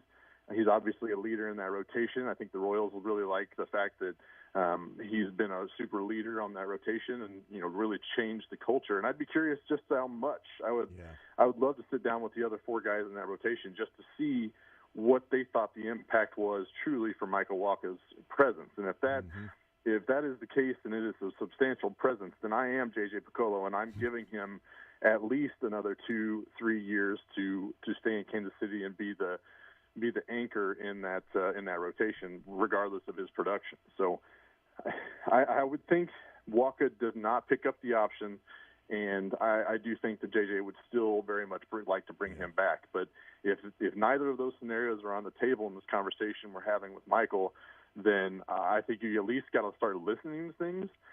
And if you are doing that, then a controllable pitcher that is major league ready right now is definitely got to be involved in that trade. But at the same time, you brought in Michael Lorenzen that helps keep that flexibility as flexible as possible. So you're not necessarily desperate to take on just whatever people will give you. You can hold out to see what you can get for these guys, and I think that's a huge strength of what this trade actually did. Josh Kaiser, One Royal Way podcast. Josh, you're the man. Appreciate it. Next week we'll get into some Deadpool. Yep, I love it. I got a lot of things to say. It is just like recruiting a 5-star halfback with elusivity. It's just a great, I'm going to find a way to shoehorn both of those things in before I leave. You know what? I love it. How's your dynasty doing? You okay? You good? Happy to say that Daddy got a little buzz on Saturday night and brought home a natty to Columbia, Missouri in 2025. So we are reigning world champs. Congrats. And I will not hear anything else as far as it being a fake reality. I live in it now. What was the buzz from the natty, like the natural light, or was the buzz from you got the buzz and then you got the natty? I got the buzz, and then I had the internal crisis of, okay, I'm feeling pretty good right now, both emotionally and my sobriety level is not great. So do I go ahead and play this? It was an internal conflict that I had not dealt with in over a decade. So we're back. We're back, baby. Great, man. Awesome. Josh Kaiser, One Royal Way podcast. Appreciate it as always, brother. We'll talk next week. Thanks, boys. Looking forward to it. Absolutely. There's Josh Kaiser, One Royal Way podcast. And look, there's so many things and irons in the fire, it feels like, right now for the Royals. And Jim Bowden, as I said, an hour ago, tweeting out that Tanner Scott is a name that, look, we've heard about and talked about. The Orioles, the Yankees, the Red Sox, and the Royals are the 4 teams that are most interested and in on Tanner Scott right now. One of those 4 is not like the other. One that's not like the other is the Royals farm system. Yeah. The other 3 they've got some ammo to spend on a Tanner Scott, who is, again, a rental. How much are the Royals willing to spend over the Orioles, the Yankees, or the Red Sox to acquire Tanner Scott, who gives you a couple of months of baseball? As opposed to it makes sense for the Orioles. They've had some issues in the back of their bullpen. It's why they've made some trades already with the bullpen. But if they go and get Tanner Scott, they're trying to win a World Series. So do they trade somebody that's a valuable piece to bring in one of the better relievers that's still on the market? Okay, that makes sense. are the Royals going to trade a valuable piece to bring in one of the better relievers on the market for 2 months and, maybe make a run in the playoffs? Yeah. Maybe make a run in the playoffs. The Orioles, are trying to win a World Series this year, and the Royals are trying to compete, go to the playoffs, but not tear down next year and the year after that's overall bigger picture plans. Well, and does Tanner Scott, for example, is he even going to be – is it almost putting a Band-Aid over a torn ACL? Like, that's great and all. Now you have Tanner Scott. You still need about 2 or 3 other bullpen arms before you're really feeling comfortable. Especially, again, not trying to take a shot on Hunter Harvey. I know it was joking about the. I had someone message me about that. You wanted the return. You're looking at the return policy. I'm just looking at the receipt. I'm looking at the return policy. He's been bad so far, but again, I could see. At the time, I was pretty enamored by the move because the underlying numbers and some of the other talking points of Harvey was different than what the Royals currently had. But even if the Royals go and get Tanner Scott, which is, again, a rental, there's about 2 or 3 other bullpen arms I think the Royals need before they're really competing. And, again, they don't have the depth in the bullpen. They can't afford to lose even a Carter Jensen or a Blake Mitchell. They lose one guy, they're screwed like they are because they just don't have what it takes to compete with those other organizations in regards to the farm system. The Royals are in a tough spot. It's been an exciting season, but that's why I think you have to win, again, as you've been pointing out. And I don't know if it's just been you or if this was also what JJ said, but winning on the margins, that's the Michael Kopechs. Mm-hmm. Winning on the margins are the Michael Lorenzens. They are the Hunter Harveys. They are the guys that you sit here and go, yeah, they have a 4 ERA, but we think that we can fix them. That's how they win. It's not by going out and acquiring the Tanner Scotts. They're not there yet. If they're going to spend resources on a reliever, I'd rather it be a guy who's going to be around for a couple of years, like a Fairbanks. Jason Adam was a guy that we had talked about, and he's already been traded to the Padres. A.J. Puck is a Diamondback. So those are guys that had team control for a while. Pete Fairbanks has been a good closer. MIZ. That as well. That's, that would be an added bonus. He and Nick Bolton can hang out together. But, you'd have him through 2026. Like, you'd have 2.5 years of that guy in the bullpen if you're going to spend valuable resources on a reliever. To me, would I rather have, if it's all the same, if it takes the same amount of resources to acquire either Tanner Scott or Fairbanks, I'll take Fairbanks. Well, and with Fairbanks, just as you're mentioning right here, which I think is interesting, this year, next year, and then you said 2026, it's actually great for Kansas City. It's a club option. Yeah, that's right. So you've got team control. Yeah, they bought him out. It's if you don't want him on your team, it's a $1 million buyout is what it looks like.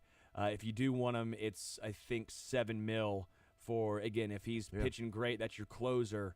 You take it. Yep. We'll take a timeout. We'll come back, continue rolling more zone right after this.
fun with this one, and it's great the self-deprecation here after what was a pretty rough performance. No, I thought it generally sucked. I didn't think it was a specific suck. I thought it was like an all-encompassing type of suck. So, we're going to try and rectify that, but for right now, I'm going to be pretty pissed about it. Pete, where do you kind of go from here? Is it looking at tape? Is it going through mechanics? Where do you kind of go from here? You tell me. I've tried that. If you got an answer, I'd love to hear. Just, not going to let it beat me up for, I'll maybe give it till 10. It's 9:44 right now. We'll give it 16 minutes of sulk, and then we'll, get back on the bump and figure it out. It's 9:44. I'll give it till 10 o'clock, and then there's 16 minutes of sulk. And then I'll go and figure it out. It was great. It was a great line. It was a general suck. It wasn't a specific suck. It was just an all-encompassing suck. That was the game that was in Colorado when he talked about how he couldn't get a feel for the baseball, and because they were trying to, like, the humidor and all that stuff, and so they were just like slick. And I can't grab it. But instead of making an excuse, it was, I just sucked. Yeah. No, I thought it generally sucked. I didn't think it was a specific suck. I thought it was like an all-encompassing type of suck. And just to put it in perspective, in April 17th, he went back out, got shelled by the Angels, and didn't pitch again for about a month. I don't know if he won the IL. I forget exactly. I think he went on the IL for 15 days. And now all of a sudden, you look at him having a 9 ERA, April 17th. Is he done? What the bleep is happening? You look now, and he has a 3.11 ERA. That's a man who figured it out, turned it around. And again, a bullpen arm, right?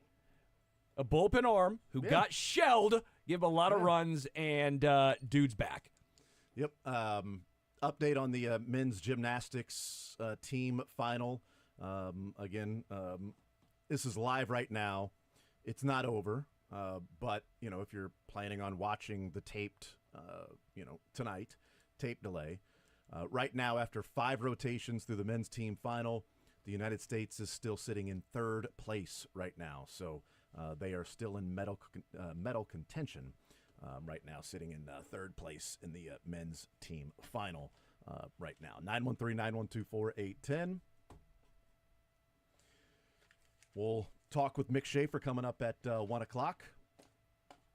I missed that guy. KSHB 41 sports director. Yeah, he was gone all last week too. You were at a family reunion. He was at the lake. So he had a reunion with the lake, and you had a reunion with your family. Yeah, so, dude. I mean, and I don't know who loves who more, whether you love your family more or he loves the lake more. I think it might be the latter. I think he may love the lake more than you love your family. I'm a family guy. Right. Yeah. Good for you. No, it's fun. We had 150 people at this reunion. That's a lot. Had obstacle courses. Luckily, I don't think I have tetanus. I did cut my hand open on a rusty old tire. So you're lucky I'm here, Jason. Good. Fantastic. Let's hear from, we mentioned the off-season talking that's been taking place and the Kermit doll and everything that was there at the Raiders practice last week. And then Andy Reid's response. It didn't start a few days ago. And Antonio Pierce will hear his answer to what Trey Taylor did in the practice. But here's the offseason so far, going back to March with the Raiders and the Chiefs since that win on Christmas Day. Who's the last time to beat them, though? Who's the last time to beat the Chiefs? These dudes, you know what I mean? Like, they did that. Yeah. So it's okay. It's cool. Like I told them, we're running back. We'll see them again. They got to see us. We got to see them. Yeah.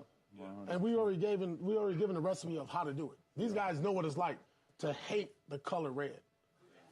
Like we saw red, we hate red. That's right. Mm-hmm. Like it was on that kind of level, right? And I told them there's a difference between dislike and hatred. Mm-hmm. There's a hatred for the Chiefs. Like you got to truly dislike and hate this individual team. 100%. We'll be cool now in the offseason. We see it. We're going to shake hands. We're out in a place like this. 100%. But between that green lines, between that white lines and the grass, it was on. You got the Jordan rules, and I'm calling it now from now on, as long as I'm here, the Patrick Mahomes rules. Mm-hmm. The Pistons used to whoop his anytime they came to the hole, elbows, feeling them, love taps. We touch them. We in the head, mentally, physically, emotionally, spiritually. I'm touching you. So I show those guys, Jordan getting his whooped. We're going, we're ready. And then you see Patrick Mahomes looking around.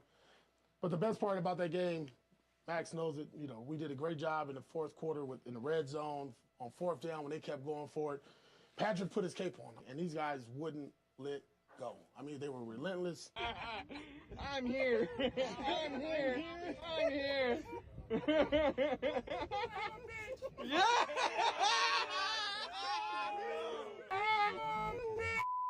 No, we addressed as a team yesterday. We nipped it in the butt.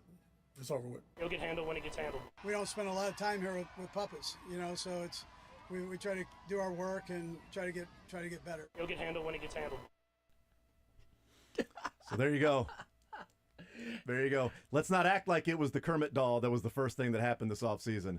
Let's not act like Antonio Pierce, who I like, saying, I don't hate his No. Yeah, I like the dement. Like, they need that guy. Right. Like, they need that guy to reestablish sort of that Raider mentality instead of just getting pushed around all the time. Raider mentality. Yeah. But it's like you're out there in public on a podcast saying, we've got the recipe. We hate the Chiefs. We hate the color red. We're instituting the Patrick Mahomes rules, the way the Pistons used to beat up Michael Jordan during the game. That's what we're going to be doing to Patrick Mahomes. We'll shake their hands and act like everything's cool here in the offseason, but then it's on. We're going to run it back. Yeah, they got to see us too. Okay, that's perfectly. And then, he tried to put his cape on. But what happened? What we did in the fourth quarter.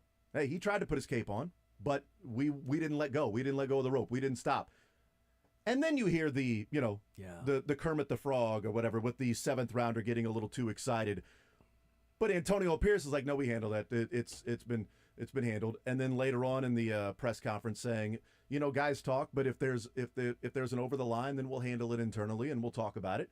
But guys are confident, etc. Like, okay, I mean, if a player was saying they have the recipe to beat the Chiefs, what would the reaction be? That was the only, I think, from Antonio Pierce, the only thing that I actually had like a come on guy. It was the recipe, because the Jordan rules. I get it, because Mahomes is now Jordan. Like that is what it is. Mahomes is Jordan, so that's the easiest thing to go back to, the Detroit Pistons and trying to beat up on him. Like, I get that. That's fine. And he wasn't saying injure him, by the way. Antonio Pierce never said we're trying to injure him or take him out. It elbows, was hits, make him feel you, like constantly. Like, that happens all the time. Max Crosby does that to begin with. That's was where you got the Mahomes "I'm here." It was before Antonio Pierce, but it was Max Crosby after the game giving him an elbow, or after a play giving him an elbow a little bit late, knocking him down, and then Mahomes looking up at the official like, really? Like, come on. And then going to Max Crosby like, dude, what are you doing? And then Crosby kept doing it. And then Mahomes got pissed off, and he woke up. And that's what it comes. Don't you like this? Don't we like rivalries? Like, don't you want to hate the Raiders again? Don't you want them to almost matter again, just so when you beat them, it means that much more? Because that's why the Bengals was so fun when Jamar Chase talked smack, and he was kind of talking about it again and said, I'm not going to mention him. It's what is Hogwarts? It's this Voldemort, the guy who shall not be named, Mahomes. Yeah. Like, it's fun, right? Like, it's enjoyable when teams, somewhat, the Chiefs mostly win, because they win Super Bowls. It's not their Super Bowl beating them in the regular season. But, like, I enjoy these rivalries. It means more. I don't care about beating the Green Bay Packers or the Vikings. You want to beat your rivals when they're at their best, and Antonio Pierce is getting the Raiders' aura back, and it's fun. I enjoy this.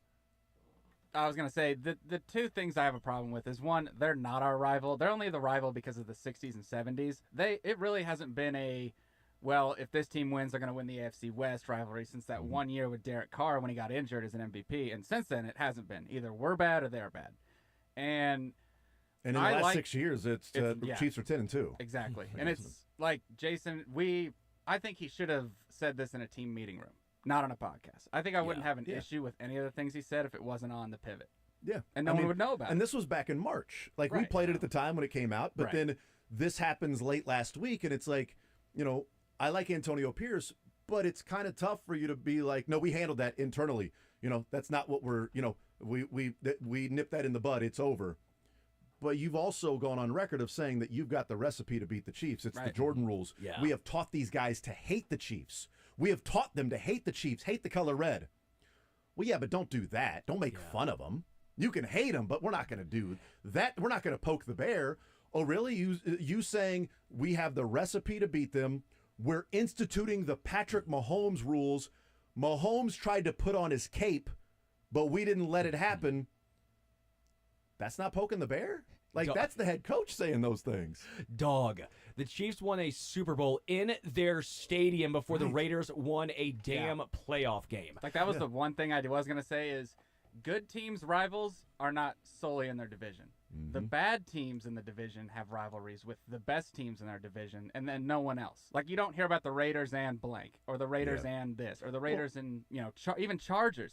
It's the Raiders and the Chiefs because they have to use the Chiefs to prop themselves up from the basement. Well, and so many teams were looking at the Patriots over the years of challenging the Patriots. But many different teams year after year. The good teams, it was the Colts, it was the Steelers. Yeah. And the bad teams, it was the Jets, the Bills, the Dolphins. Yeah. And right now it's, you've got the Bengals that went from Burrowhead to Pat Who to, I'm not going to say his name. Bills. You've got the Bill, right? Yeah. You've got the Bills don't really talk smack though. The Bills just kind of now you've got the Raiders and the Christmas Day game, but to me it's it's a couple of different levels.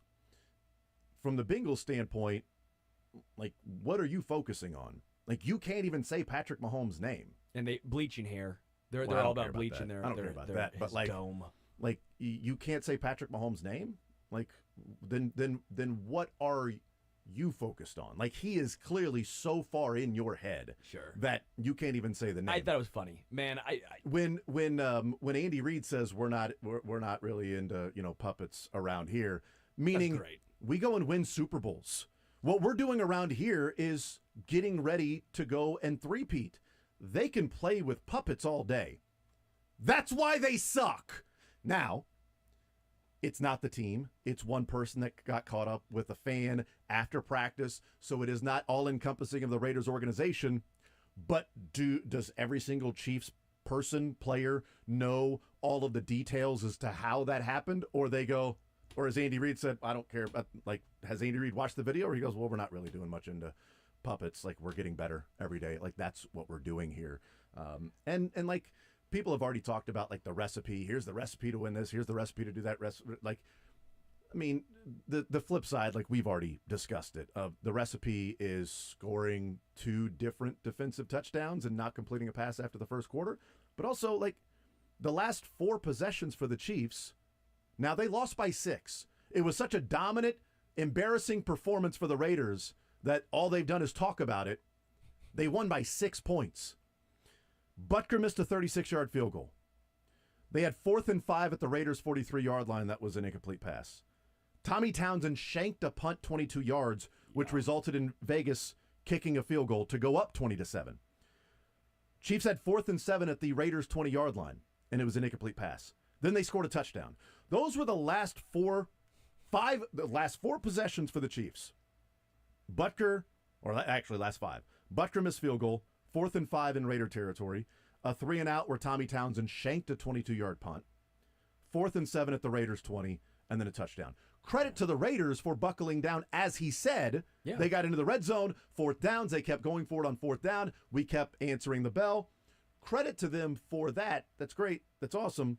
But the recipe is not to get back-to-back defensive touchdowns and then have the Chiefs miss a 36-yard field goal, have a 4th down at your 43, have a 4th down at your 20-yard line, and score a touchdown. I'm shocked more teams haven't tried that recipe. It's why wouldn't I would simply make that recipe every single time if that's all it took was just that. That's all it took, Jason? Just those things? Seems like you should do that. Wow. It just goes to show you again that every single team, every other team, when they play the Chiefs, it's their Super Bowl. It means that much to them. Not the Niners but I think even the Bengals. You talk to Bengals fans, They talk all the time about the time they beat the Chiefs in the playoffs. They don't talk about how they proceeded to lose the Super Bowl or the fact that the Chiefs have now won 3 in the past 5 and have gone back-to-back and are trying to three-peat. They don't talk about that. They talk about the one time in the playoffs they won.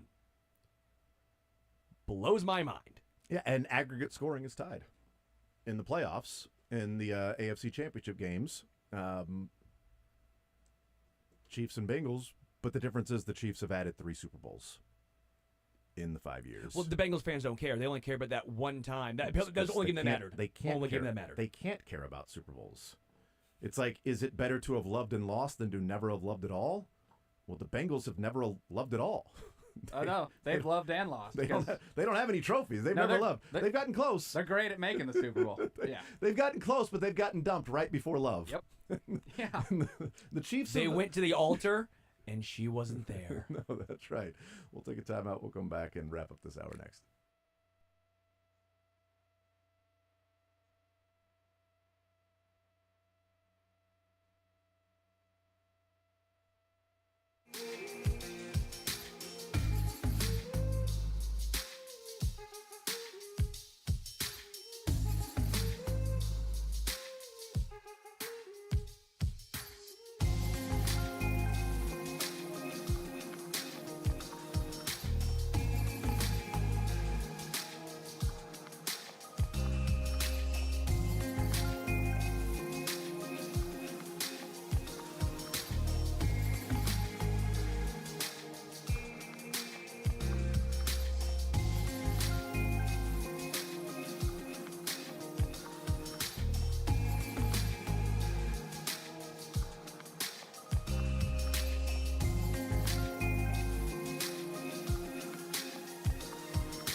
All right, we got Learn Funniest Best coming up in the next hour. We'll talk with Mick Schaefer, KSHB 41 Sports Director.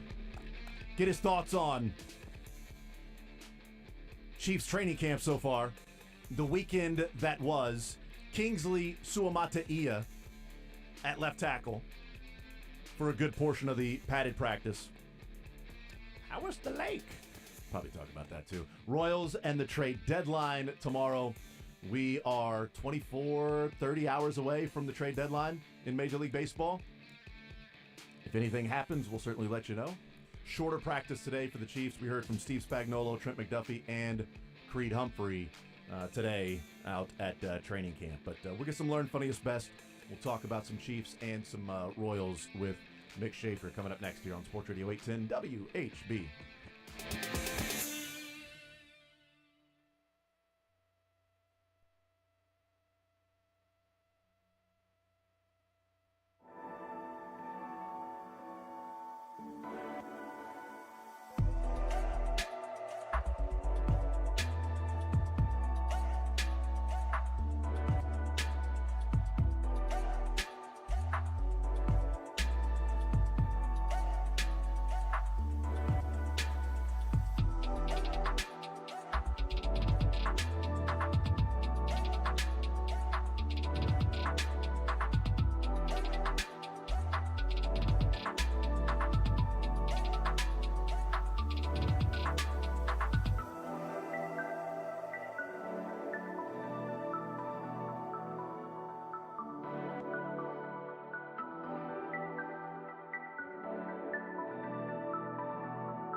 live right now on NBC. Again, this may be replayed tonight, so spoiler alert. The men's gymnastics team final. The United States has been battling for a medal all day through every rotation. They've been right there in third or fourth or second. And now 6 rotations in, 6 of 6, it looks like the United States has medaled. We'll find out what happens with a couple of other countries and their final rotations, but looks like they've done enough to finish in the top 3 with their final spot. They were just in 7th. Like, when I was walking in, they were in 7th. Because this score hadn't been added yet. So they were in 7th. Because they were in 7th. Before this, they were in 3rd, and then something happened big, then other teams had their final rotation added in. So they were like in 7th, like 5 points behind. So then you add in what should be a 14-point pommel horse. I study gymnastics. It's what I've done. By the way, this is perfect every 4/2 years Olympic conversation. We every 3. We fly in. We fly in real quick. We know everything. We learn as much as we can. Then we are experts on it. Then we give our thoughts, and then don't think about it for 4 years. How often do you think about the pommel horse, Mick? On any given week, month, how often do you think about the pommel horse? I've worked it out of my thoughts. I had a rough stretch of years there where I was thinking about that and the rings. Did you know quite it was a bit. called the pommel horse? Oh yeah, I knew it was called the pommel horse. Okay. Did you not? Well, have we not got the results yet? We got the score. I mean, we got to wait for this. So the guy who just delivered on the pommel horse looks like he might have created Facebook or something like that, and not like one of the Winklevoss twins, not like one of the rowers that were involved. It's one of the sweet mates down the hall, and yet he just delivered athletically. He killed it. Yeah, absolutely. I mean, he is pretty yoked, though. Steven Nedericik. Steven Nedericik? Yeah, I don't know if we're saying that right, but that's him. Steven. And he doesn't. And he has regular glasses on. Yeah. And he will go up to the apparatus and then take the glasses off, and it's like he can't see. It's like, remember Bran the Broken in Game of Thrones? If you watched that, right? Yeah. It was the same deal. He would just kind of always squint. Yeah. So the final rotation was Steven Nedericik, and they needed a decent score. They needed a good score for them to medal. And he got done with the pommel horse, and he started going crazy, and everybody's hugging him. They were holding him up, and now they're going crazy again. Now that they've seen the score, I think they finally got an idea that they have finished in the top 3. That they have the men's team has at least feels pretty darn confident that they're going to be up on the podium. Which we don't care about. We do not care about the men's gymnastics team. No, it's the women's. This is just icing on the cake. Wait, why don't we care about it? Because it's not the women's. Oh, that's a huge score. 14.8 is pretty big. 15. Yeah. Good night. That was huge. He didn't even have his glasses on for that. Imagine if he could see the pommel horse. Give him his glasses. He can't see the pommel horse without his glasses. This is another country, so we want him to fall. Yeah, we definitely want this guy to fall on the high bar. Not injure himself, but just don't catch. The last stick the landing when you're not supposed to be landing. Yeah, the last rotation. That's Japan, so I think they're in first place. The last rotation for the Chinese team, he fell off of the high bar. So I mean, that's unfortunate for them. No, we care about men's gymnastics, but I mean, it's so funny. The most popular sports, it's women's gymnastics, right? Mm-hmm. All kinds of swimming. All the swimming. And then a lot of the track and field. Yep. Oh, yeah. All the track and field, all the swimming, and women's gymnastics. Now, if the men were better at gymnastics, let's get the men's gymnastics. It's like women's and men's soccer. That's right. Yes. We're definitely watching the women's soccer team. I mean, Dansby Swanson was here winning a couple of games over the weekend, and his wife is out there just scoring goals.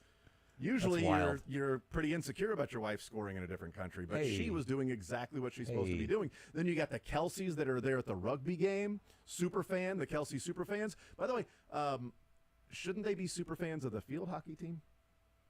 They should. Like that would make more sense, right? That's what she played hockey in college. And then you saw Jason Kelsey trying to arm wrestle. He won the rugby player for the U.S. Women's team.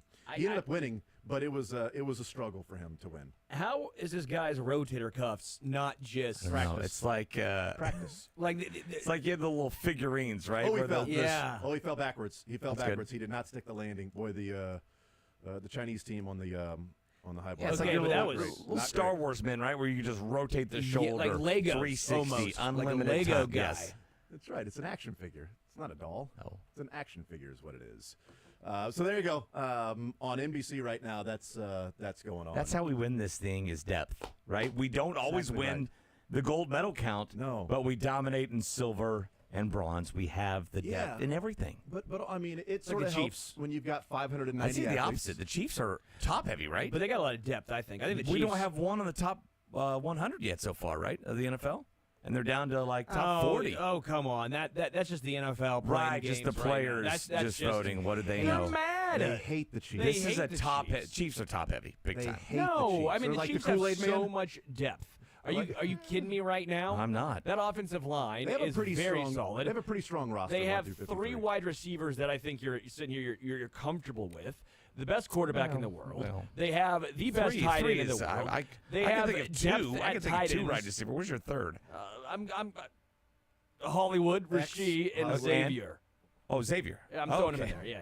Justin Watson. I'm going. Did you Going hear? Watson. Did you hear Trent McDuffie today? He said that Xavier Worthy is he's fast as hell, but the biggest thing is he's catching the ball. It's good, and he's out there. I love that McDuffie said. Well, it's just the biggest thing is that he's out there catching the ball. It's good. That's yeah. As somebody who was standing on the sideline when his teammates were not doing that, I can understand why Trent McDuffie's pumped about his wide receiver teammate catching the ball. That's good. It's good. And he has when he's been out there, and he's been out there every day since the strep throat. But he's looked good and tracking the ball. Was it catching yesterday it. the big 50-yard catch, right? Yeah, and then he had the other one where it was on a corner route where he dove and caught it and held onto the football.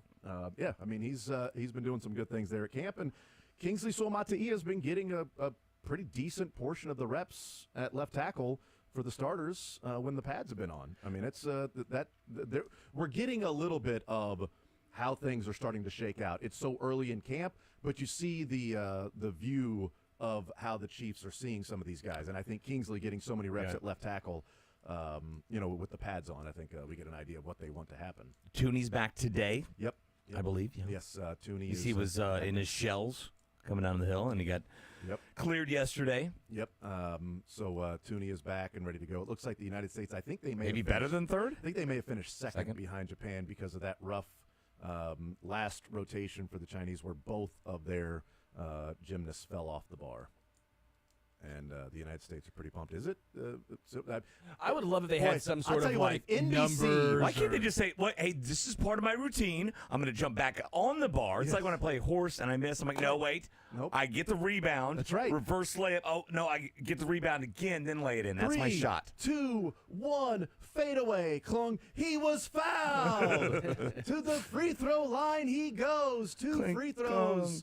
They finished third. So they did finish in the medal, though. So they finished third. Closer to second than fourth. Yep. And then, China, they probably cost themselves right there the gold. Yep, they cost them the gold right there. But Japan with the gold, China gets the silver, and the United States gets the bronze in men's gymnastics. Great Britain. This is the year we know what countries are in Great Britain. Do you know? I always learn for you, now forget. Don't think United Kingdom. No, it's England. Yes. Wales. Yes. And Scotland. Yeah, stop right there. That's It's not yeah, Ireland. Scotland. Ireland's its No, own it's country. Scotland. Northern It's the Scots. Ireland makes United Kingdom with those three. Yep. Because how many countries are in this country? The Wales part of it, because Lewis Save the Wales, right? Yeah, Lewis Rees-Zammit was Mhm. asked about Yeah. rugby, and it's They're like, not but- in it, but right? They didn't qualify. They didn't qualify. They I was didn't looking. qualify. Yesterday, I'm like, okay, where could he be playing now? He could be Right. playing. What's the schedule for Wales rugby or Great Britain? That's how It's not. They're not in. That's how I knew they didn't qualify, because I was looking up the same thing. I was like, oh well, Great Britain. When do they play? Because he said he'll be watching his mates. As they'll be. I'm like, no. How are they not just a world power in that? I have no idea. Like, Did how, you see how did the the U- United States qualify, but not Great Britain? Did you see USA apparently women's not great. rugby and that lady who is just Isaiah Pacheco? Yes. I mean, Yeah. she runs like Isaiah Pacheco. She runs angry. Yeah. I feel like the Chiefs need to call her up and say, RB2, we got a spot for you. You know, Hey, Deneric Prince she'll or have her? as good of a chance as LRZ in making the team. Deneric Prince or her? Who would be the best? I saw her truck some people Yeah. It was impressive. Like I said, and then she arm wrestled Jason Kelsey. And But actually? Yeah, you haven't seen the video? No. It was that same woman? I'm pretty sure Okay. it was, yeah. And Did she win? No. No, but Jason Kelsey did not win easy. He had to actually take his left arm and hold onto the table as he was doing it. He struggled for a while, and then eventually got the win. But I don't think he was putting on either. I think she's just really freaking strong. So there you go. The men's gymnastics, the men team portion all around. They finished third. They're going nuts for third. Can you imagine the women's team finishing third and the drawn-out, sullen faces? They'd be heartbroken. They would. Heartbroken. It's all about expectations, you know. It is. The Raiders have been doing this all off season from beating the Chiefs on Christmas Day. That's them. And if the Chiefs The Raiders would have are lost more. the Super They're Bowl, like Switzerland in They're like seventh Great place. Britain. They got fourth. Yeah, not They- even that good. They I don't didn't even think. make they the didn't even playoffs. They're qualify. just They didn't even qualify. They're like, we beat one of the Japan guys in rings. Like one of us. That's it. That was our Super Bowl. There it was. I mean, it was during a trial. It wasn't even the playoffs. It wasn't the Olympics. It would have had to have been It was pre-Olympics. qualifying. They did that during qualifying. They didn't actually qualify, but they did that during qualifying for the Olympics. So funny. That they beat one of the... Most teams would be embarrassed by their rivals coming in and winning a Super Bowl in their own town at their own practice facility. Yeah. But no. Most people would. The Raiders have no shame. Well, not only the Raiders. Let's hear from Deshaun Watson. He was definitely has no shame on Saturday, and his press conference was simply asked, hey, what's the approach now this year for you after last year and the Browns and injured and everything? What's now your approach in your career coming into this year? I think honestly it's really just blocking out all the bullshit. Honestly. Outside, it was tough coming in 2 years, different environment, different, different team, different all that. So, you come in and, your character's been, mentioned this way, and then, it kind of flip on you, and, you're trying to, biggest thing you're trying to, get people to, like you or improve. But now it's like, at the end of the day, it's 2 years in, and if you don't, like me or you have your own opinions, then forget it. It is what it is. So I think blocking out all the noise and focusing on me and focusing on what I need to do to be the best Deshaun Watson I can be for myself, my family, and my teammates. So it's unfortunate that Deshaun Watson has been the victim over the last couple of years man. of people trying to assassinate his character. How many no's were dropped in there, by the way? I don't know, actually. digits. I actually don't know. So I wish I did. But, I feel bad for him that the consequences of his actions are actually, coming to roost. It's interesting. He's tired of all of the BS of people, accusing him and saying that he's a, sexual predator. And, I guess, if you aren't, you should be tired of it. But if you are, it's kind of what people are going to know you by. If you're a sexual predator, sorry, but you're going to hear about the BS, whether you're a I feel like whatever. if there wasn't dozens of women making the same claim, literally 2 dozen. Literally if there 24, weren't that many 25. making the exact same claim, then maybe he would get a benefit of the doubt. If it's one, maybe two. Yeah, but this is he's got 2 dozen.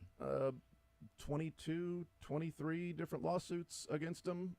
So look, I thought the Ricky Henderson at the very end was nice touch to end it too. Just the Third person. I'm gonna be the best Deshaun Watson I can be. the best Deshaun Watson. Good, because we've seen a bad one so far. Yeah, I hope. And quarterback play as well. I mean, he's been absolutely atrocious. He makes Jacoby Brissett look like a stud QB. Yeah, Joe Flacco won comeback player of the year because Deshaun Watson was so bad. They're like, what happens if you put a competent quarterback, an average quarterback back there? What happens to this team? Yeah. But, I hope he's able to just block out all the BS. Me too. Because it's just been BS that he's had to deal with. He's had to deal with so much BS in his career since they found out he was a sexual predator. He's just had to deal with so much in his career as still getting to play and cash check for $60 million. Huge, yes. Do you think What a that victim. $230 million guaranteed? $230 million guaranteed. Wow. I was going to say, not only are we all rooting against him, all other 31 general managers and owners are rooting against him in that contract. Yeah. I think at this point the Browns are rooting against him too. I mean, at this point, there's like, that's a bad move on our end. Yeah, there's perspective there. There's a Raider getting out of hand with a puppet side, right? Okay, we take a step back. It's really all in kind of good fun compared to the lack of self-awareness that we just heard there. Because the question was just simply, hey, what's the difference in your approach this year? That was the question. Kind of lets you in and shows that he's thinking about what people think about him. It'd be funny a lot if the more. reporter followed up with, "No, I was just talking about like on the field." Just like third and long or like goal line. That's what I was talking about. You got injured last year, off season, like rehab and stuff. Maybe take some things from Flacco and Stefanski's still going to call the plays. There's certain things on the field maybe as that you're maybe changing your approach with. Yeah, it's that, but it's also blocking out all the BS that's been going on. Because really, the issue in his career has been the BS. That's been the problem. That's why he hasn't performed well there in Cleveland, is because of the outside noise. If it weren't for the outside noise, he would be one of probably the best quarterbacks in NFL history. Maybe? Probably. So he's played 12 games in his 2 years in Cleveland. Anyone want to take a guess on some fun numbers here? Is 7? Is that one of them? Seven touchdowns a year is what he's averaged. Okay, good. So there you go. Hey, 14. I was just throwing out my 14 touchdowns, numbers. 9 interceptions. What are the lottery numbers tonight? He's thrown They're for all 2,200 yards in 12 games. A little quick math on how Less many than yards 200 per game. Pretty good, right? Completion percentage is under 60%, which I hear is what you want, right? 59.8. Remember that little 15 minutes where the Browns had like the best roster 1 through 53 in the NFL? It's pretty good back in the day. Now the Chiefs have one of the best rosters, 1 through 53. Top heavy in the NFL. Yes. Mick, what do you think of Michael Lorenzen? Royals make the trade earlier today. They bring in an arm, a starter, all-star last year. No-hitter last year. No-hitter last year, that's right, for the Phillies. What do you think of this move that the Royals made today? I like it. It's a good arm. I'm wondering where he's going to fit in, right? Because the whole thing has been bullpen arms, and if he goes to the rotation, what's going to happen then? Is it an Alec Marsh going to the bullpen? How's that work? Are they going to put Lorenzen back there? They think he's got closer type stuff. Because it's getting pretty bad. It's been bad. It's just ridiculous and comical and out of hand, especially with MacArthur and his last 2 times getting out there in the 9th. And even J.J. Piccolo today referenced yesterday 2 or 3 times, unprovoked, saying, that's just, we can't, stuff like that can't happen. And so I love it being proactive. I think there's still some moves to be made, hopefully in the next, less than 24 hours? Yep, 5 o'clock tomorrow. No, so 24 24, 20, 29 and a half? Sure. 28. Yeah, so a little less than 28. 28 and a half. Yeah. So 8 and a half. It's 5 tomorrow? So 5 tomorrow. So it's past 1 already, though, here. So less than, between 27 and 28. 27 and a half. It's probably, what do you think, 27 like 20 hours and 39 minutes. Like 20 hours, maybe, that we're away? Would you believe 15 minutes? In 15 minutes, the trade deadline happens. What I find fascinating with him, just going to your point right there, if he's the guy that they decide to move to the bullpen, which, again, I don't know if they will. He obviously has, reliever experience. We've talked about the lack of strikeout numbers. But with him being a starter, throwing 7 pitches, he's almost forced to throw 7 pitches. He thinks he might have to throw 7 pitches. His 4-seamer and changeup have actually been very, very good this year. His 4-seamer and changeup have been extremely good this year. It's his sinker. That's the type of good I want. It's sinker and slider that have been getting shelled. So I wonder if you were a guy to move to the bullpen, does he turn to a 2-pitch mix? Again, it's a little weird not being a righty who won't throw a slider at least as often. But there's something to at least be enthused about with the fastball changeup mix and the again how elusive he's been. Batting average 148 against the 4-seamer and 136 against the changeup, and both have not been hit hard. Very impressive. Nobody's pitched left-handers better. Period. Right. He's been this awesome. year. Yeah. Is that just from right-handed pitchers or all of? Right and left. That's it's 144. It's a great question. It might be from right-handers. Yeah. Still sign me up. So then he's got the reverse split going on. Yeah. Yep. 27 hours and 37 minutes now. So we've lost 2 minutes since we kept track. So we will continue to keep you guys abreast. What do you think? Of the time left before the trade deadline tomorrow at 5? Would you take 2 more bullpen arms or 1 right-handed bat? I'll take a bat because I think what I would do is I would put Michael Lorenzen as the 5th starter. And I would move Alec Marsh to the bullpen. So now I've added a strikeout guy with experience of being on the Royals. And an extended inning guy, too. An extended inning guy. But, Michael Lorenzen in the bullpen is a guy who doesn't strike out a lot of people and walks too many people. They've got those guys in the bullpen already. Okay, they've got those guys in the bullpen.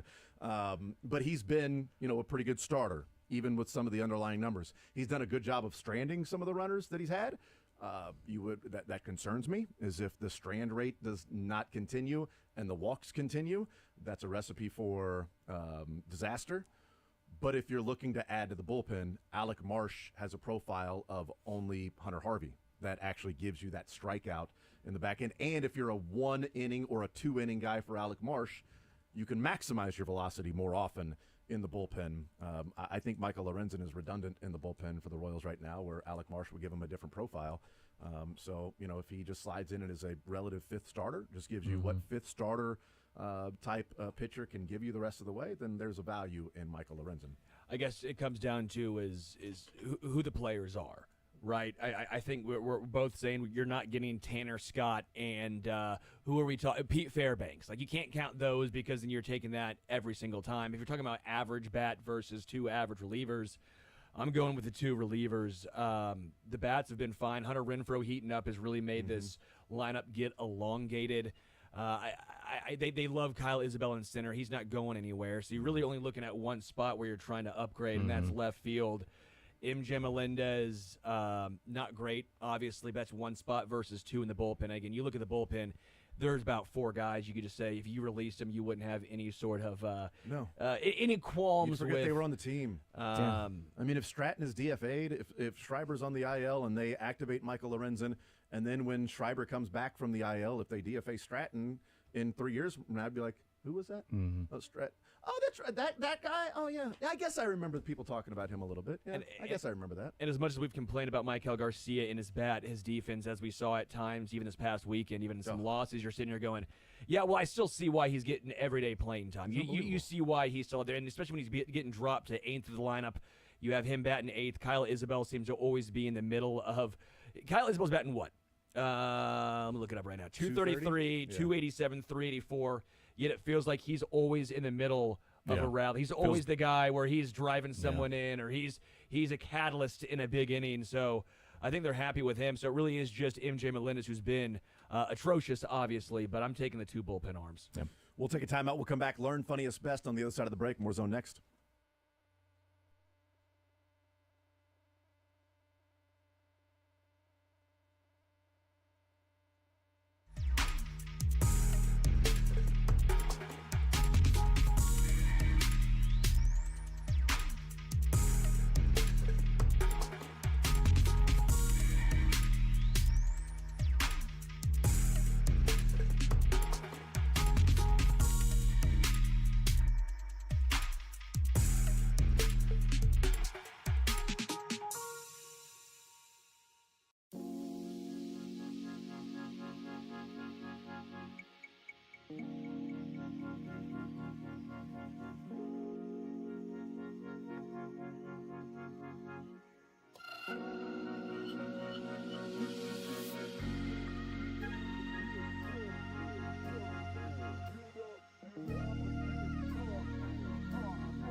All right, we continue right here on Sports Radio 810 WHB. Jason Anderson with you, Sterling Holmes, Dylan Michaels, Mick Schaefer hanging out with us.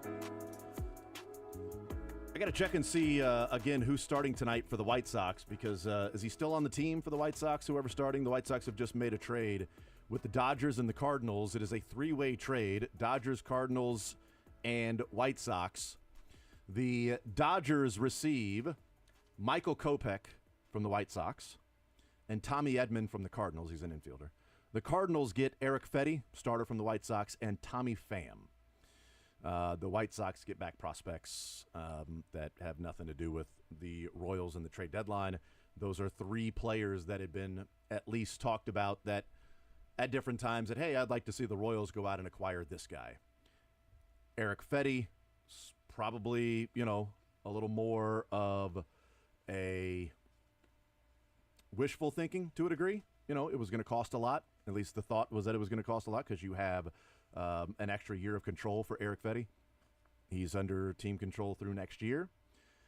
But Michael Kopech and Tommy Pham a rental, Michael Kopech team control next year as well. Were definitely guys that people talked about would like to see with the Royals. So Tommy Pham is now off the board. He is heading to the St. Louis Cardinals, and Michael Kopech off the board. He is now heading to the LA Dodgers, and the Royals heading to Chicago, facing off against a team that does not have their closer or their center fielder in Tommy Pham, and or outfielder and leadoff man in Tommy Pham. So we'll see. I haven't checked the schedule. Yeah. Any chance the Royals play the White Sox every week the rest of the way?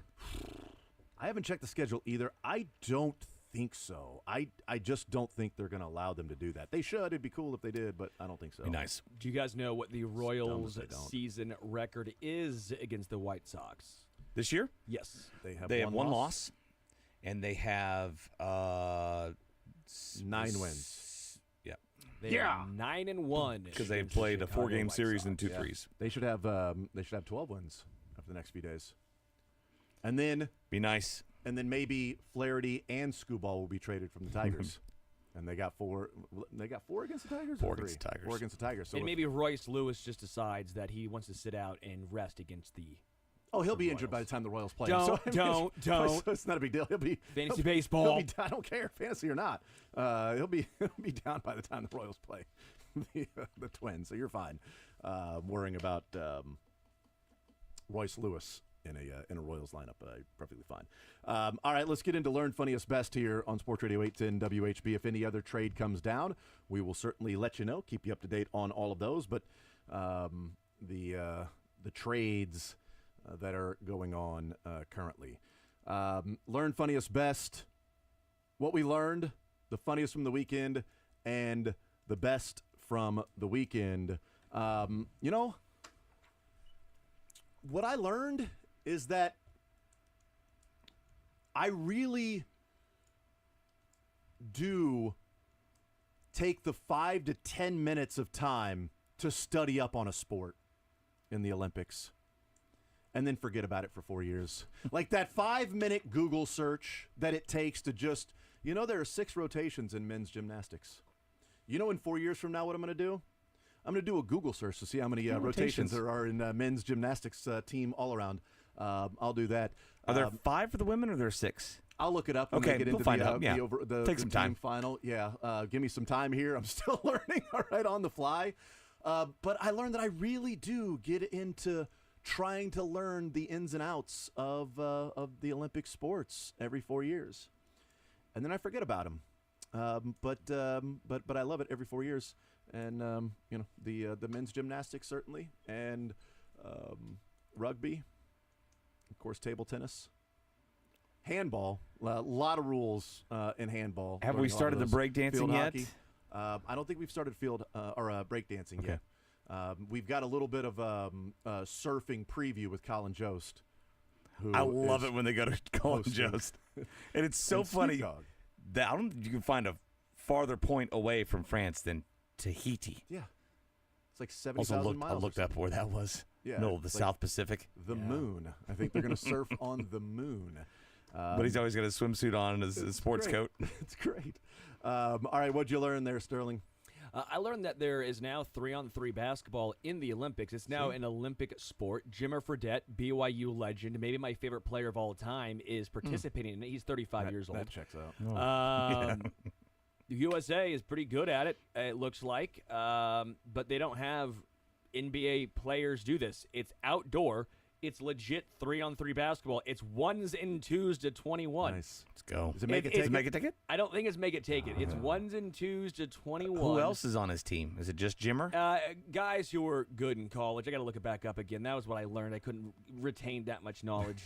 The two's got to be way more valuable than that's why 2s and 3s because it's double. It's double. That's why you have guys like Jimmer Fredette in it. That's why it's fire away. It's awesome. So I learned that about it's just basically outdoor. I think it's win by 2, and you have a 10-minute clock. So it's legit just shirt skins. Shirt skins. Just get out there and that's an Olympic sport. So there you go. It's getting kind of ridiculous. You know in what? Some of the sports. In 4 years, when they got flag football, we'll see how Lamar Jackson does as quarterback. He'd be a great flag football quarterback. Man. Yeah. Oh, he'd be amazing. Oh no, might have to move him to wide receiver. Yeah, kick return. Do they do kickoffs? That's Justin Fields. What'd you learn there, Mick? I learned how much United States Olympians get for winning a gold medal at the Olympics. Do you know the monetary value, what they make besides the medal they get paid by the U.S. Olympic Committee? I don't, but I probably would have looked it up at some point this week, so I appreciate it. This is me. I'm your Google. What are your guesses? Dylan, get on this too if you're paying attention. I was 50K. I was going to guess 50,000. Okay, I'll guess 51,000. I'll go 100K. Okay, all good guesses minus Dylan. $37,000. $37,000. They get paid for silver. It's like 22,000. 13 for bronze. 15. But just for like last Olympics alone, U.S. Olympic Committee paid $1.2 million just for gold medal winners, and then a couple million more for silver and bronze. I think Hunter Dozier is still getting paid more than that. So other countries like Malaysia and Morocco, they're like $200,000 if you get a gold. I don't think they get too many golds though, so they're not sweating that What do you one. get for fourth? Nothing. Serbia is the most, I think, or close to it. $214,900 for gold medals. Wow. In the 2024 Olympics. France is like 80,000, but after taxes, I think that's down to like $5,000. They have a lot of taxes over there. But I feel like it should be worth a lot. Like you're getting gold for your country. Yeah. Like I feel like it should be more. Agreed for the U.S., but then again, I mean, they are overall going to be shelling out probably 3 or 4 million. 1.2 mil compared to you look at just baseball salaries. You're like, that's crazy. That's nothing. That's a bad player. Just yes. The 3-on-3 men's consists of Canyon Barry, Rick Barry's son, Kareem Maddox, the youngest son, who went to Princeton, and then Jimmer Fredette and Dylan Travis. Yeah. So those are the country 4 singer players. Dylan Travis. Yes, it's actually that. Yeah, absolutely. Well, they just figured Jimmer Fredette's going to carry, so it doesn't matter who you put with him. Yeah. So there you go. Those are the 4 players that you're very excited about. 3 players and then Jimmer Fredette. So those are the 3 players surrounding Jimmer Fredette this year with the men's 3-on-3. I think the first game starts. I think tomorrow, like 2:25, if I'm not mistaken. Take your word for it. I was probably going to look it up today. Dylan, what did you learn from the weekend? That LeBron James almost had the second triple-double in United States men's basketball history. Do you know who had the first? LeBron. There you go. In Olympic history? Yes. Wow. 2012. And there's he only been hasn't 2, or there's only been 1. Hasn't played since, and then almost got the second one. They didn't play Jason Tatum yesterday? That was wild. No. Well, Is Steve there a Kerr reason feels for that? like an idiot. So. Well, yeah, so he forgot. It happens. I heard Sometimes this. you just forget when I a saw that player's he on your said team. that because when I heard him, like, okay, there must be like LeBron's going to be sitting the next game or whatever. He's just resting guys. Load management. And in it the, almost pool sounded play. like, oh, man, I forgot the reigning world champion and maybe best player going in the NBA right now was on the on our bench. No Jason Tatum. Who? Did Jason you Tatum didn't see play? Kevin Durant? Durant was going off. You were not pulling him out of the game. They were for playing it, well for like together as a team. few minutes? You're defending not playing Jason Tatum? Yeah. Because another they guy was won. playing good? There's 4 other positions on the court, too. USA, but yeah, Embiid was selling hard. He played. Jokic was cooking him. But you're not putting Tatum on Jokic. What do you want me to do? You're not taking LeBron out who was playing great. You're not taking Durant out who was playing great. I just worry about every game. Guys take breaks and sit on the bench for basketball. I just worried if the for a few United minutes States at a if the time. United States loses, I worry that Kevin Durant will join that country. How did he'll lose? He'll That's just pretty join good. the country that will beat I them. just figured they all played every game. So did I. Yeah, me Yeah, especially in but a if 30-point blowout. Yeah. Get him Then some it's run. disrespectful. Get Christian right? Laettner. Get Christian Laettner Wait, in it's there. disrespectful to play your bad players in a blowout? Is that what you're saying? Well, if you're thinking, I don't know. Earlier, I didn't know if you'd ever watched basketball before. Now I'm wondering, you ever watched any sports? I played a lot of basketball this weekend, pal, and I'm telling you right now. Played a lot of basketball this weekend, so he's pretty much. No, then in that case. I'm telling you right now, guy. Okay, Chief. Chief, come on. Come on, slugger. Jason Tatum is not playing over LeBron or What about Durant Derek when they're White? playing like that. How about Derek White? Did he play? He did a lot. But different positions, okay?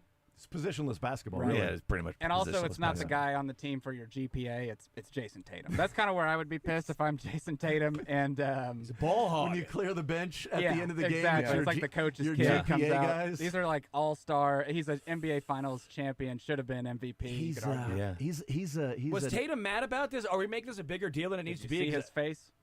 Did you see the pictures of Jason Wow, so Tatum? does he not care about winning? So you're saying if he would have played, they would have lost? Right. In a Could've, 30-point could've, blowout? That's kind of my point. Is like Could've. these guys are not going to have a plus-minus of -30 because you put them on the court because Was he the they're only good. one that didn't play? Tyrese Halliburton as well. Well. Which he's a little younger. I think Jason Tatum's is the. I mean, you can't fit 2 more guys in a blowout? I think I saw Jason Tatum get looked at by Kerr. He's planning his next political speech. Right, So, yeah. Exactly. Kerr looked down at Jason Tatum, and I saw this kind of like just looking at the bench to see when he'd come in.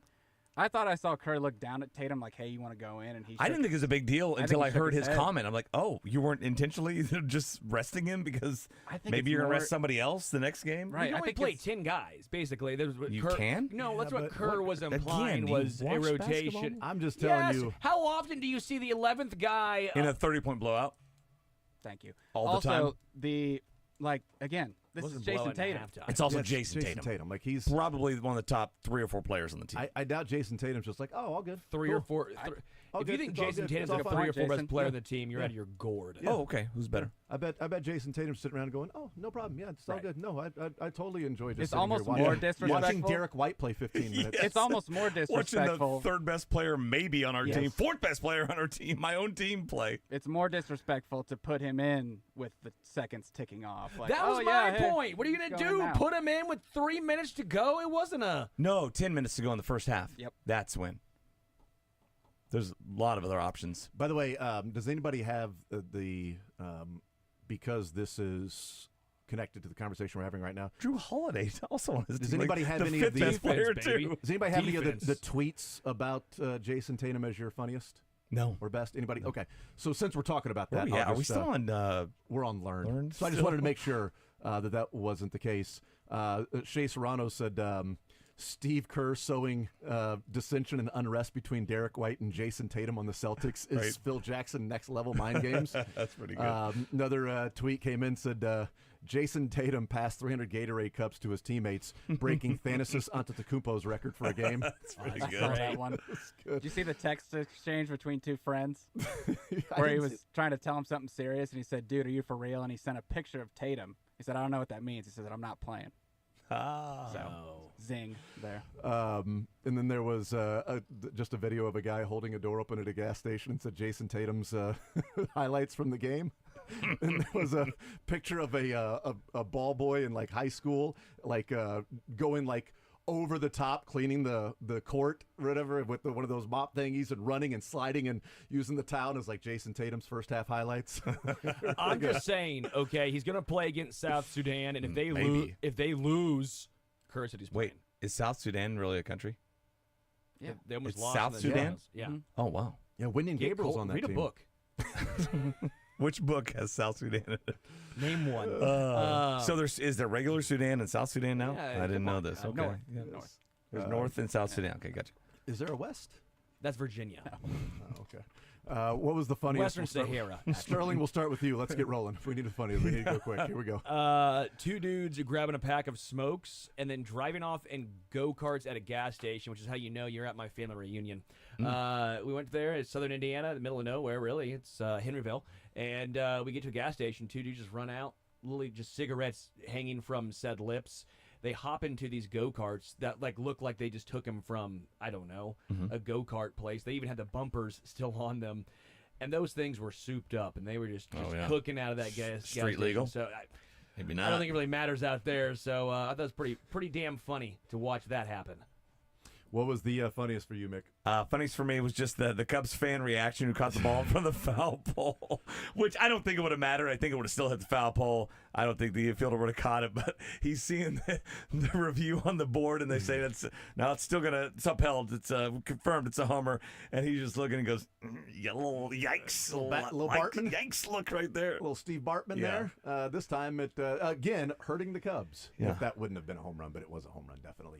What was the funniest for you? The pictures of LeBron and all of the Team USA members in the rain that they put up next to George Washington on the Potomac. It was a good Photoshop this weekend after the opening ceremony. That's great. My funniest is I couldn't find the audio to it, or I would have used it. But yesterday afternoon, and then last night, as Simone Biles is going through her different rotations, and she's on the vault, and she's got the foot injury.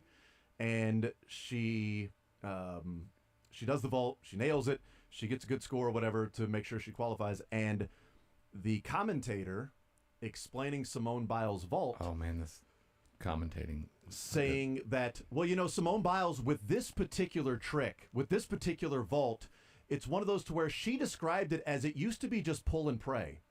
But now, the way that she has been able to perfect this particular one, she's much better at it, but I kind of feel like this one was a little pull and pray.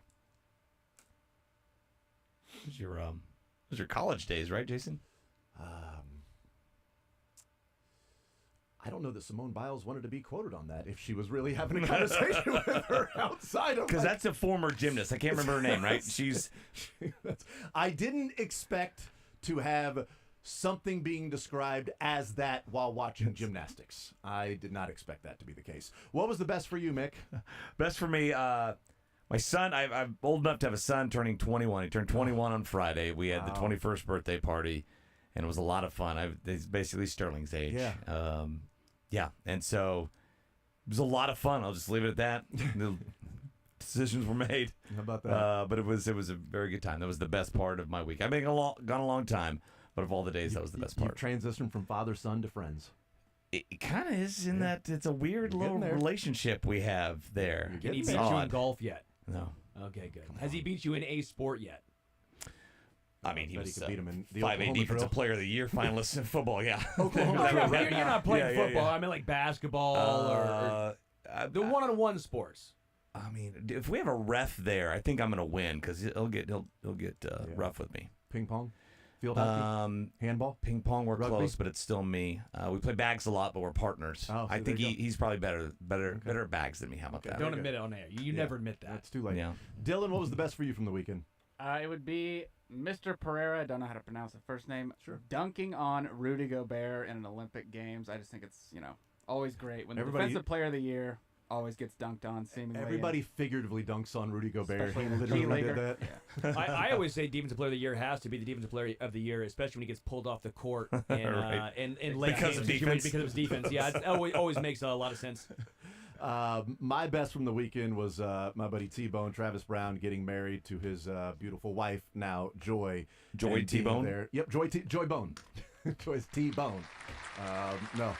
I made the card to Joy and Bone. Yeah. It's like it's T-Bone. This was his name. This is T-Bone. But that was my best. All the high school friends getting back together and sharing stories. Sure. Oh, man, when we ran Lee Summit North. Yeah. Oh, yeah, back in the day. Glory days, man. Back in those late 90s. Whew. Out there on the dance floor trying to pull and pray off some of those moves. What was the best for you, Sterling? I almost want to get out of this segment. The best was... Well, that's... yeah, that was the joke there. I don't think it was. Family reunion. We did a golf event before. That was a lot of fun. Ended up winning by 1 stroke. Me and my dad were on a team. That's why the story's getting told. We won by 1. Come on. If you'd have lost, Clutch. it would have been my It would that would have never been. We didn't do anything this weekend. Nothing. But I will say, going to the Red Hot Chili Peppers concert. First time seeing them with John Frusciante. They played just north of Indy, so we had a little 2-hour drive. Me and my fiance went up there and saw the Chili Peppers, and it was just a beautiful concert, beautiful night. So shout out Noblesville there you go. in the Ruoff Arena, outdoor. Really cool. Noblesville, Indiana. Very famous. Heard of it, yeah. It's very famous for that one thing they did. Chili Peppers are swinging by. It's got to have something going on for it. Apparently, it's this massive music venue, outdoor. It's like the best outdoor music venue in the Midwest or something like that. So everyone goes to Noblesville. If you look at concert T-shirts, it'll say Noblesville. It's like Woodstock, cool. only nobody's heard of it.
Here tomorrow is the Major League Baseball trade deadline.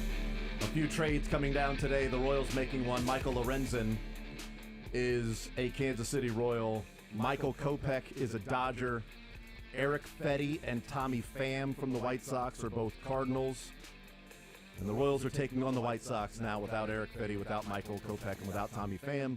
We'll see if Crochet will be a part of any deal sometime soon. They're going to circle the wagons. I know they will. Yes, I mean, they're going to bring up all these guys from AAA and just start killing it. They've only lost 14 straight. That's it. The White Sox have only lost 14 straight. So you might say they're due, even. Yeah. Well, it's funny because you said they've lost 14 straight, and then Dylan was telling us how much time is left in the show, and he said 15. I thought maybe he was correcting you. Only That was 5 straight now? 5? It's 1 straight? Wow.